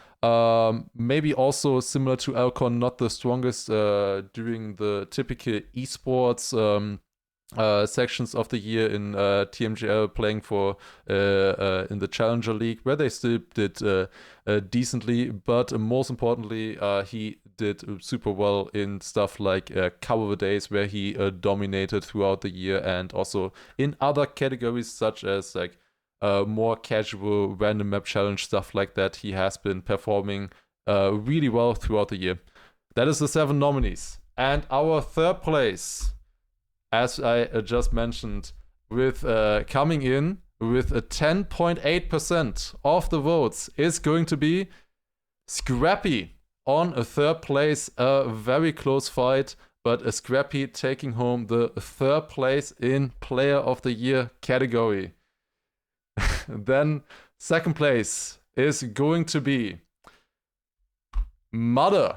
Mother had an incredible year, as we just talked about. Mother on a second place. Amazing performances throughout the TMGL season and World Championship. Mother with a double the amount of votes of the second place, 19.7%. But it was not enough for the win. The first place, once again, with double the votes of the second place, is going to be our German driver, Granadi, winning Player of the Year 2023 with 39% of the votes.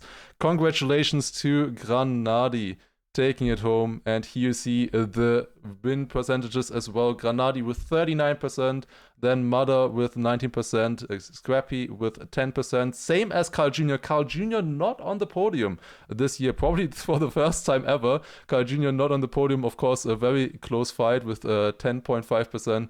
Then Otak, Gwen, and Alcon a little bit further behind, but also still getting a lot of votes. GG to Granadi. GG's to Germany, as one person has said in 2022.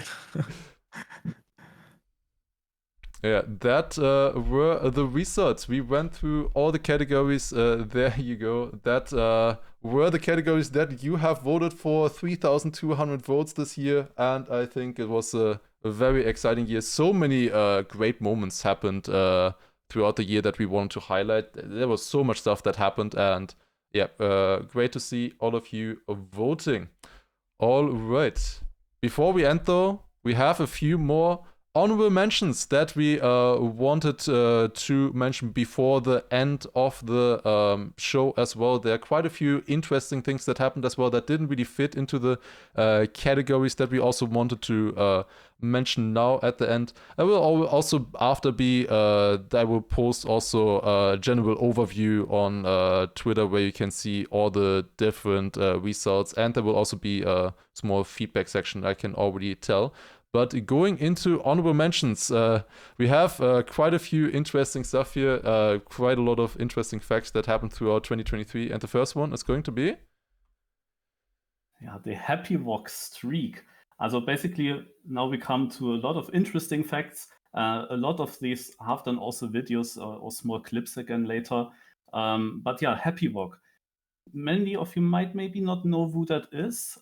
He was in the very top in the author leaderboard for Track of the Days at some point. He was actually hunting Track of the Days. And he had an incredible streak actually ongoing. He was 552 days in a row in the top 100 in the Track of the Day ranking. And that streak ended on the 1st of April on the troll map, where he got 101st. After that, he left the game. That's basically the story about him. Interestingly, another player, Sin, is currently not that far away from that streak record. He's only like 100 Track of the Days away from reaching the same. But imagine the amount of days, and imagine how many Troll Cup of the Day maps he actually went into the top 100, which is not that simple. But on the 1st of April, of course, was no joke. It ended, and then he left the game. Yeah, the next one that we have is one thing that a lot of people have been going for is Lars getting a quadruple on a Cup of the Day or a Track of the Day. He won all three Cup of the Days on a track, which a few people have done before. But not only did he get all three Cup of the Day wins, but he also got the world record on the Track of the Day as well. Therefore, a quadruple. Not a lot of people have been able to accomplish that. Of course, all the Cup of the Days, were the first one, of course, happening at 7 p.m. European time, and then the other ones always being 8 hours apart. Very difficult to play all three of them, and then also being able to perform well enough to win them. And also, not only did he get the Track of the Day world record, he probably also, I believe he also won the seedings as well on that track. The next one that we will have is... Yeah, it is Gyroscope in the Trackmania Challenger League. I mean, it's not Gyroscope in the Challenger League because it was never played, not even by random. It was bizarre. Like I was always memeing about that, but it was never seen in there. I think, like, I'm not even sure it was on the map pool. Yeah, it was not just there. Not played. Like they always had, like, each team had, I think, one ban, and like it was literally every time banned. Yeah. I don't even know if any of the teams even practiced it at one point. Yeah, like, I mean, I wanted to convince Dexter or Scrappy to playing it, but Dexter was like, maybe I'm gonna pick it next time, but they never did it, unfortunately. But of course, someone who also did recently the quadruple is Marius. Yeah, on the rally map. Just saying really? That. Yeah. And also Marius winning a Cup of the Day during XP Evo. Yeah, so that was also a thing. That was when I baited, I think, like 20 gift subs and spams. When I was like, I'm gonna DNF at Marius' place. Yeah, it was subs, but Marius grabbed himself gifted subs. He grabbed himself a random PC on the LAN and then just went ahead and won Cup of the Day on that day. And of course, winning against his rival down in the final. Yeah. Then there's another one. Yeah. Next one we have is a new start trick that was found in Trackmania 2020 by Iona, or at least Iona was the first one to get a world record with it. And that is that you can, on starts like this, start pressing the acceleration key a little bit later, like 1 frame later after starting the countdown. And with that, you can start up to 5,000 ahead and get yourself a world record like this. Of course, very nicely. You can see it right here. He starts accelerating right after the start, and therefore you can see the differences from the ghost. He's a little bit ahead, about 5,000ths of a second. And yeah, therefore a lot of training world records in the training campaign were beaten with that new strat. Yeah, and there are more tricks that were found. First of all, in TASes, but later on also then used basically by the players in human runs. Multiple environments in snow was a TAS trick found. Then some start tricks in island and coast, and they were actually that massive that you could use that also in human records on simple Nadeo tracks where you basically just drive forward. It has to do with the first gear change. You want to initiate some kind of small slide during that gear change. If you do that perfect time-wise, then you can actually gain time with it. And one player actually used his feet to get a world record with this technique. Yeah, you can see It's it right such a here. hilarious video. It's so good. It was Ors who People managed it. feeds. Why do you guys write sniffer in chat? You filthy.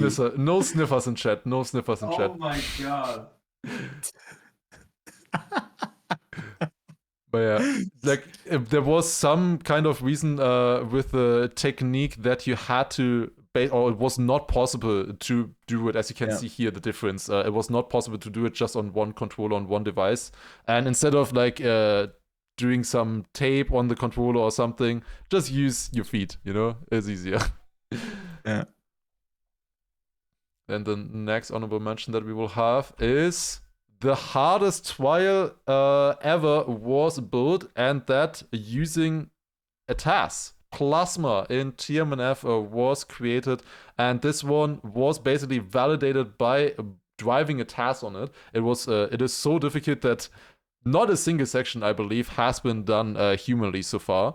But you can especially see here, if you take a look at these jumps, jumping onto this pole here, then perfectly dropping down into looping and then flipping up, doing this here, and then climbing up and on the wall, backwards Spider-Man onto a pipe.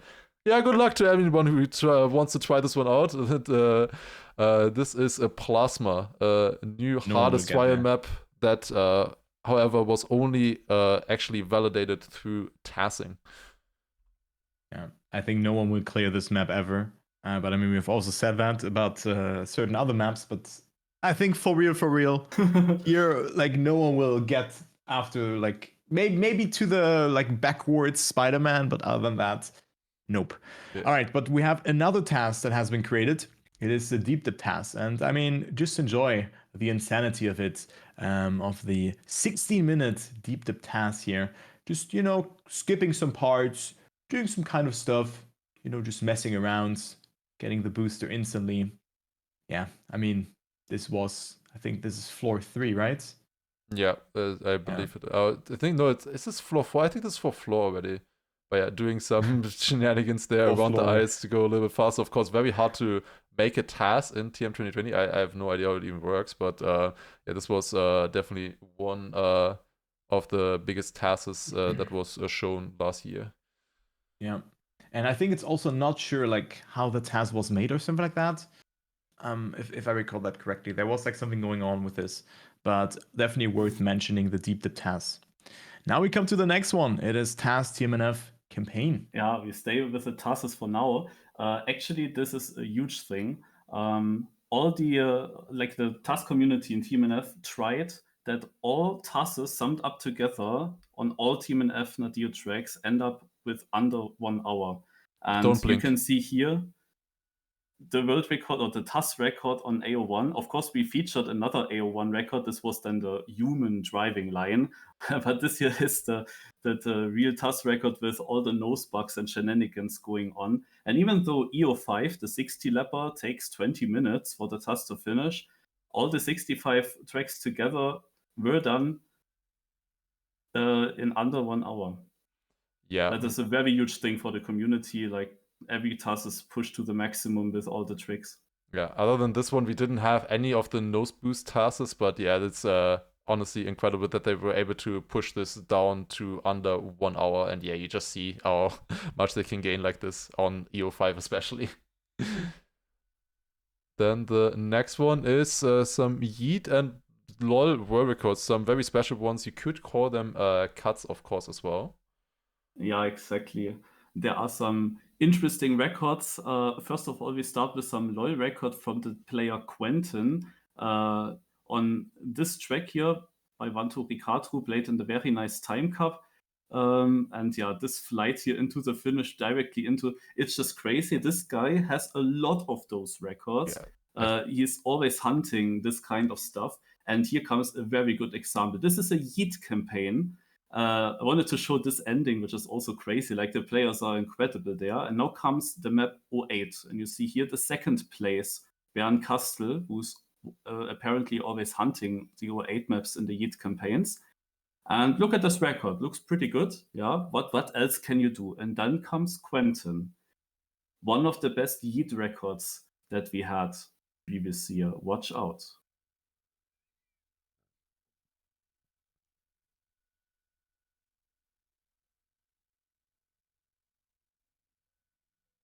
Yeah, just like that. No, just like that.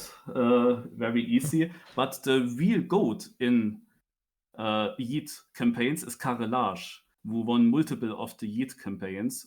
Look at this record, also contender for Yeet record of the year. I believe this is even in Camp 3, if I'm not mistaken. Yeah, why not?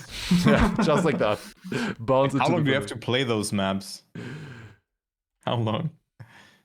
Should take forever. Yeah, I think that first cut, the first trick that we saw by Quentin there was like 15 hours or something, if I remember correctly from a YouTube comment. Yeah, and now we come to the island teleport slides. And as I mentioned that already earlier, Kimura made a lot of island TASes, very high quality TASes that feature this trick. It is basically a bug slide. This is not TAS. This is now not TAS. This is actually driven. People learned to use these teleport bug slides. It's basically a bug slide where you over angle your car bits, then you go back into a very specific angle, and then it just gives you this incredible speed. And all of these runs, actually, they could have also worked very well for cut of the year. Like he uses this to yeet himself basically directly towards the finish or to later parts of the map. And as I already mentioned, he's not the only one now. Also Krayun and Just Whatever are getting some records like these. Kimura joined here FWO thanks to his incredible not TAS, by the way. It's not TAS. Not TAS, it's a bit hard to imagine. Also, people really learned that it's also used in all these here Kaki Island tracks, like in United Kaki, often used there. I remember doing this teleport slide on Holy Deserter, the map, like 10 years ago, and no one understood that. We just did it. It was hella weird because no one understood the angle, how random it is, but I got it like 3 or 4 times, but I couldn't control the speed. Here we have another contender, which could have been also in Cut of the Year play. Thank you. A cut by Alcon on a Neo Cooper map. First of all, slowing down here to get a magnet jump over anti-boost. Now the map is like 100 km/h faster already. Then going up here, and the cut or the tricks are not done yet on this one. There's one more really impressive one right here. Exact right speed, and then a backflip on the ring to reduce airtime and keep way more speed through that section. Of course, you only have this much speed from the first cut already. Quite an impressive one there as well. You don't really cut the track, but there are tricks to make it so much faster, like multiple seconds, and it's so wicked as well with that backflip. Yeah, we come to the next thing. Nice. Here we will see a very nice round from the True Talent Cup. That is, of course, now also happening again, and also produces some very nice finals. This one here between Narco and Ronnie was extremely close. There was also another very huge cup in Trackmania Nations Forever we didn't mention yet. That is the Trackmania Olympics. It was actually a team competition that went over all the different styles, dirt, tech, full speed, RPG, and all different game modes as well. And there was basically something for every player. Also time attack hunting and so on. You could gain points from every single sub cup. It was also a very big thing, went over multiple weeks and very well organized. And now we come to more good rounds. Cup of the Day doubles. What does that mean? Look at this final in the finish. super close. This was Division 2, Garikul winning by just a hair. And then I switched towards Division 1 to check, how is here the final, was also just played. And it was basically the exact same round than Div 2 had. Look at that, 4,000 between Brinken and Down. So it was 2 good rounds, 2 good finals, but they were also super similar. And that didn't only happen once, it happened twice. This is again Division 2, Damle versus Norxus. Look at that, Damle in front, loses it a bit in this turn here. And now they have 2 different lines. Norxus more inside, Damle more outside, but has more speed on overtakes. Then we go into Division 1. You can literally see here switching to Division 1. And then you see the exact same pattern in the last corner. The guy that tries further outside. Yeah, Marius, did you get your TwitchCon Paris ticket? Has a bit more speed and wins. And again, 2 very good rounds. Yeah, this one was also 4,000 as well. Yeah. Alright, and the next one we have is a very weird bug that we just wanted to mention, is that has been happening more often now after the 20th anniversary. It's this. Where's the car? Where the heck is the car now? This is time attack on a server. Where's the car? You finish and then gone. Yeah, it has been happening more often. I also had that you need to restart the server for this to not happen. It's very weird. Very weird. The server, yeah. Sometimes if the round gets reloaded, it also still works. Yeah, where car? Yeah, and then we have our next one. And I mean, with Tom already being nominated, we also have Joey. I mean, this was like just so audible from the casting booth. Right. So that was so nice. And of course, Joey being the fan favorite. Don't even know how that actually started, but it was so cool to seeing this. That Joey was a thing. It was really nice. And also Marius came in clutch with the GoPro footage. Cannot wait. It's really nice to have that here. And then the next one we have is a funny miss. Yeah, that I had myself. Like at this finish, these tomatoes are actually checkpoints, all linked. Yeah. And then there is a finish letters in the bottom, and those are the finish if you hit the letter. This now is basically a throw, a miss, whatever. It was just too funny. Look at that. The perfect bounce to the finish.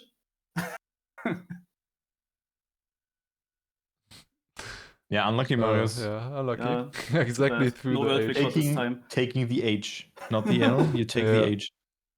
Or not taking it, rather. There, it would have been also world record by 7/10 of a second. Yeah, it was such a sick one. Yeah. Then we also have, of course, we've seen multiple RMC and RMT world records as well. Yeah, that is for sure. And I mean, also outside, we have Race Hans achieving 50 all the times at TMNF, but also Lars, you also got the random map together with your community. 61 author times in 1 hour. So that is just incredible. More than 1 author time per minute. That is not only a lucky seed, but also an insane work of the community. Yeah, speaking of Lars, he was also hosting Puzzle Cups last year, which was great content. And I was also doing some puzzles for some of them with my friends. I was also always looking forward to the results, like with what people came up. And I heard this is coming again after Deep Dive, right? Maybe, yeah. Okay. I did not put this in here. It is kind of an ad. But that is probably coming back soon as well. And then, of course, we have some special mentions as well to all of the community people in that we have seen. One that very much sticks out to me is Xertrov, who was, of course, nominated in Creative Project of the Year for Editor++, but he has been doing so much work on plugins and just making the game better, so many quality of life upgrades and credible stuff from Xertrov. Honestly, the GOAT. Just incredible stuff that he has been able to create throughout 2023. So helpful and great guy. Yeah, this is one of them. Then of course SRK, who is organizing a lot of Trackmania eSport Cups. and of course all these regional cups. So this is really nice that we have him and organizing all this stuff, giving more content as well and more chances also for players from all around the world to compete. Yeah, and also, of course, Cam and Ansgar for saving XP Evo. But not only that, they just went the extra mile so often and just provided us with like a lot of fixes or just like tournament organizing. And, Cam just did so much. I worked together with him so often in 2023, but also import organizing XP Evo as well. There's just so many people to mention here. And then there are also all the people that host several YouTube channels. For example, all these world record channels on the Nadeo tracks, or Gvam, who hosts the channel with all the track of the day world records. It helps also a lot when doing these awards that these videos exist. And then, of course, also Phil, who's now making the videos with the top 5 weekly maps always, something that Flink did earlier, also very frequently. And we also have, of course, a lot of important Discord channels. Trackmania News, super helpful Discord channel, for example, but also many others. Then people that work on Wikipedia, eSport Earnings that put all these results in. Also a lot of people to thank, basically, that help this community a lot. Yeah. Incredible stuff from all of you guys. Big shout out to all the community people, and of course all of you guys making 2023 such a great year, and hopefully making 2024 even better. All right, and also of course big shout out to all of you who have voted for these awards. Now, before we end, we want to also say that if you have any feedback for the awards, I have prepared another Google form right here in the chat. If you want to give us any feedback, that is the easiest way to do it. You can write in the Google form all that you have liked, that you disliked, if you have anything to improve for us. Of course, it was the first time for us hosting these awards, and it was a little bit of a spontaneous thing to host them. We decided that in March this year, when we noticed that the old organizers weren't going to host them this year. So we took over the mantle, and I hope that we were able to show or provide a good show for you guys. I definitely think that the Trackmania community deserved it. And if you have any feedback, be it positive or negative, that is the easiest way. We will definitely see it if you write it in the Google form. You can also, of course, write in Discord or anything like that. But yeah, you will see or you will be able to speak to us there or reach us the best in that Google form link. I can write it one more time if you didn't see it. And it's also pinned now, so yeah. Yeah, that is also concluding the Trackmania Awards 2023 for this year. Once again, there will be another YouTube video of this also uploaded. If in case you missed some categories, we'll upload this as soon as possible with timestamps. In case you missed any categories, I will also post quickly a Twitter thread as well on Twitter, where you will be able to see all the individual results for each category. And yeah, any closing thoughts from you two, Marius and Turbo? And you, of course, helped a lot and made this happen. It was your original idea to that we would host the awards together. Yeah. I mean, I've always worked together with Marius in the awards, and it worked out flawlessly. And I think without Marius, this would have not been possible. So Marius, thank you so much. Of course, sometimes, also with the honorable mentions, you have so much stuff prepared and already ready that we had so many things in the categories. Without Marius, I kid you not, this would have not been possible. Thank you so much, Marius, for doing this. It was a lot of fun working together with you guys, even though, I go through a very, very stressy time in my life right now with studying and all of that, but it has been a lot of fun, and I hope you guys enjoyed it as well. So those are my closing thoughts, and I hope that we can make the 2024 awards a bit earlier than at the end of April next year. Yeah, indeed. I'm also really happy that it worked out like that. Also, thanks to Lars for hosting it then on Twitch. And I'm really happy to see that we got so many votes as well, and through all the categories. And yeah, I can ensure already, I noted a lot of things already now down for 2024. What is, of course, you can maybe also put it into the feedback. How many categories do you want? Like, that were a lot of categories, but I actually could think of way more. We didn't have something like video maker, task maker as 2 examples, but there is so much more you also, can. we didn't we have have team already a of the lot year and skin of the year, particularly because we were Yeah. not knowledgeable, not knowledgeable enough about those. So we would rather leave them out than, you know, just come up with our thoughts about it if we are not knowledgeable enough. Of course, we tried to reach out to some people, but didn't work out. Horn of the year. Oh, There's man. so many funny mean- ideas that we could include, like stuff like meme of the year or something for next year as we well. have also Probably ideas already. so many interesting ideas. But for that, guys, use the form. Like, even if it's just you write down Horn of the Year or like anything, use it. You know, if it's Yeah. also if it's maybe not if it's only XCD, but you know, just your thoughts. That would be much appreciated. And I mean, having over 3,000 people voting, that's incredible. Really, so much. Thank you.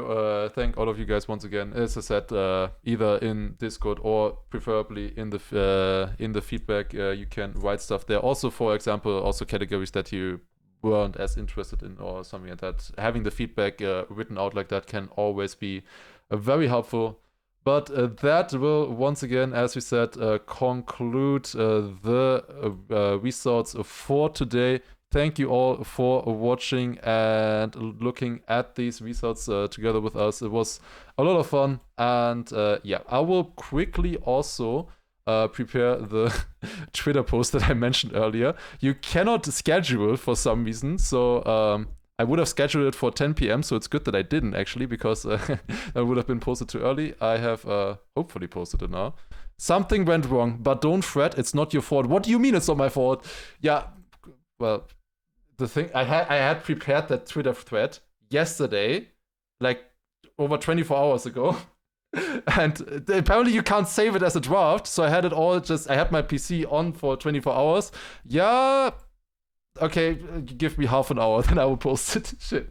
Yeah, I have to do that again. Unlucky. Well, I will post it in the Discord. I will do another announcement probably in my Discord, or you can maybe also find it in other Discords as well. And we will also post the YouTube link, of course, as well. But yeah, once again, thank all of you guys for watching, and hopefully see you next year once again. Take care, everybody. Bye bye.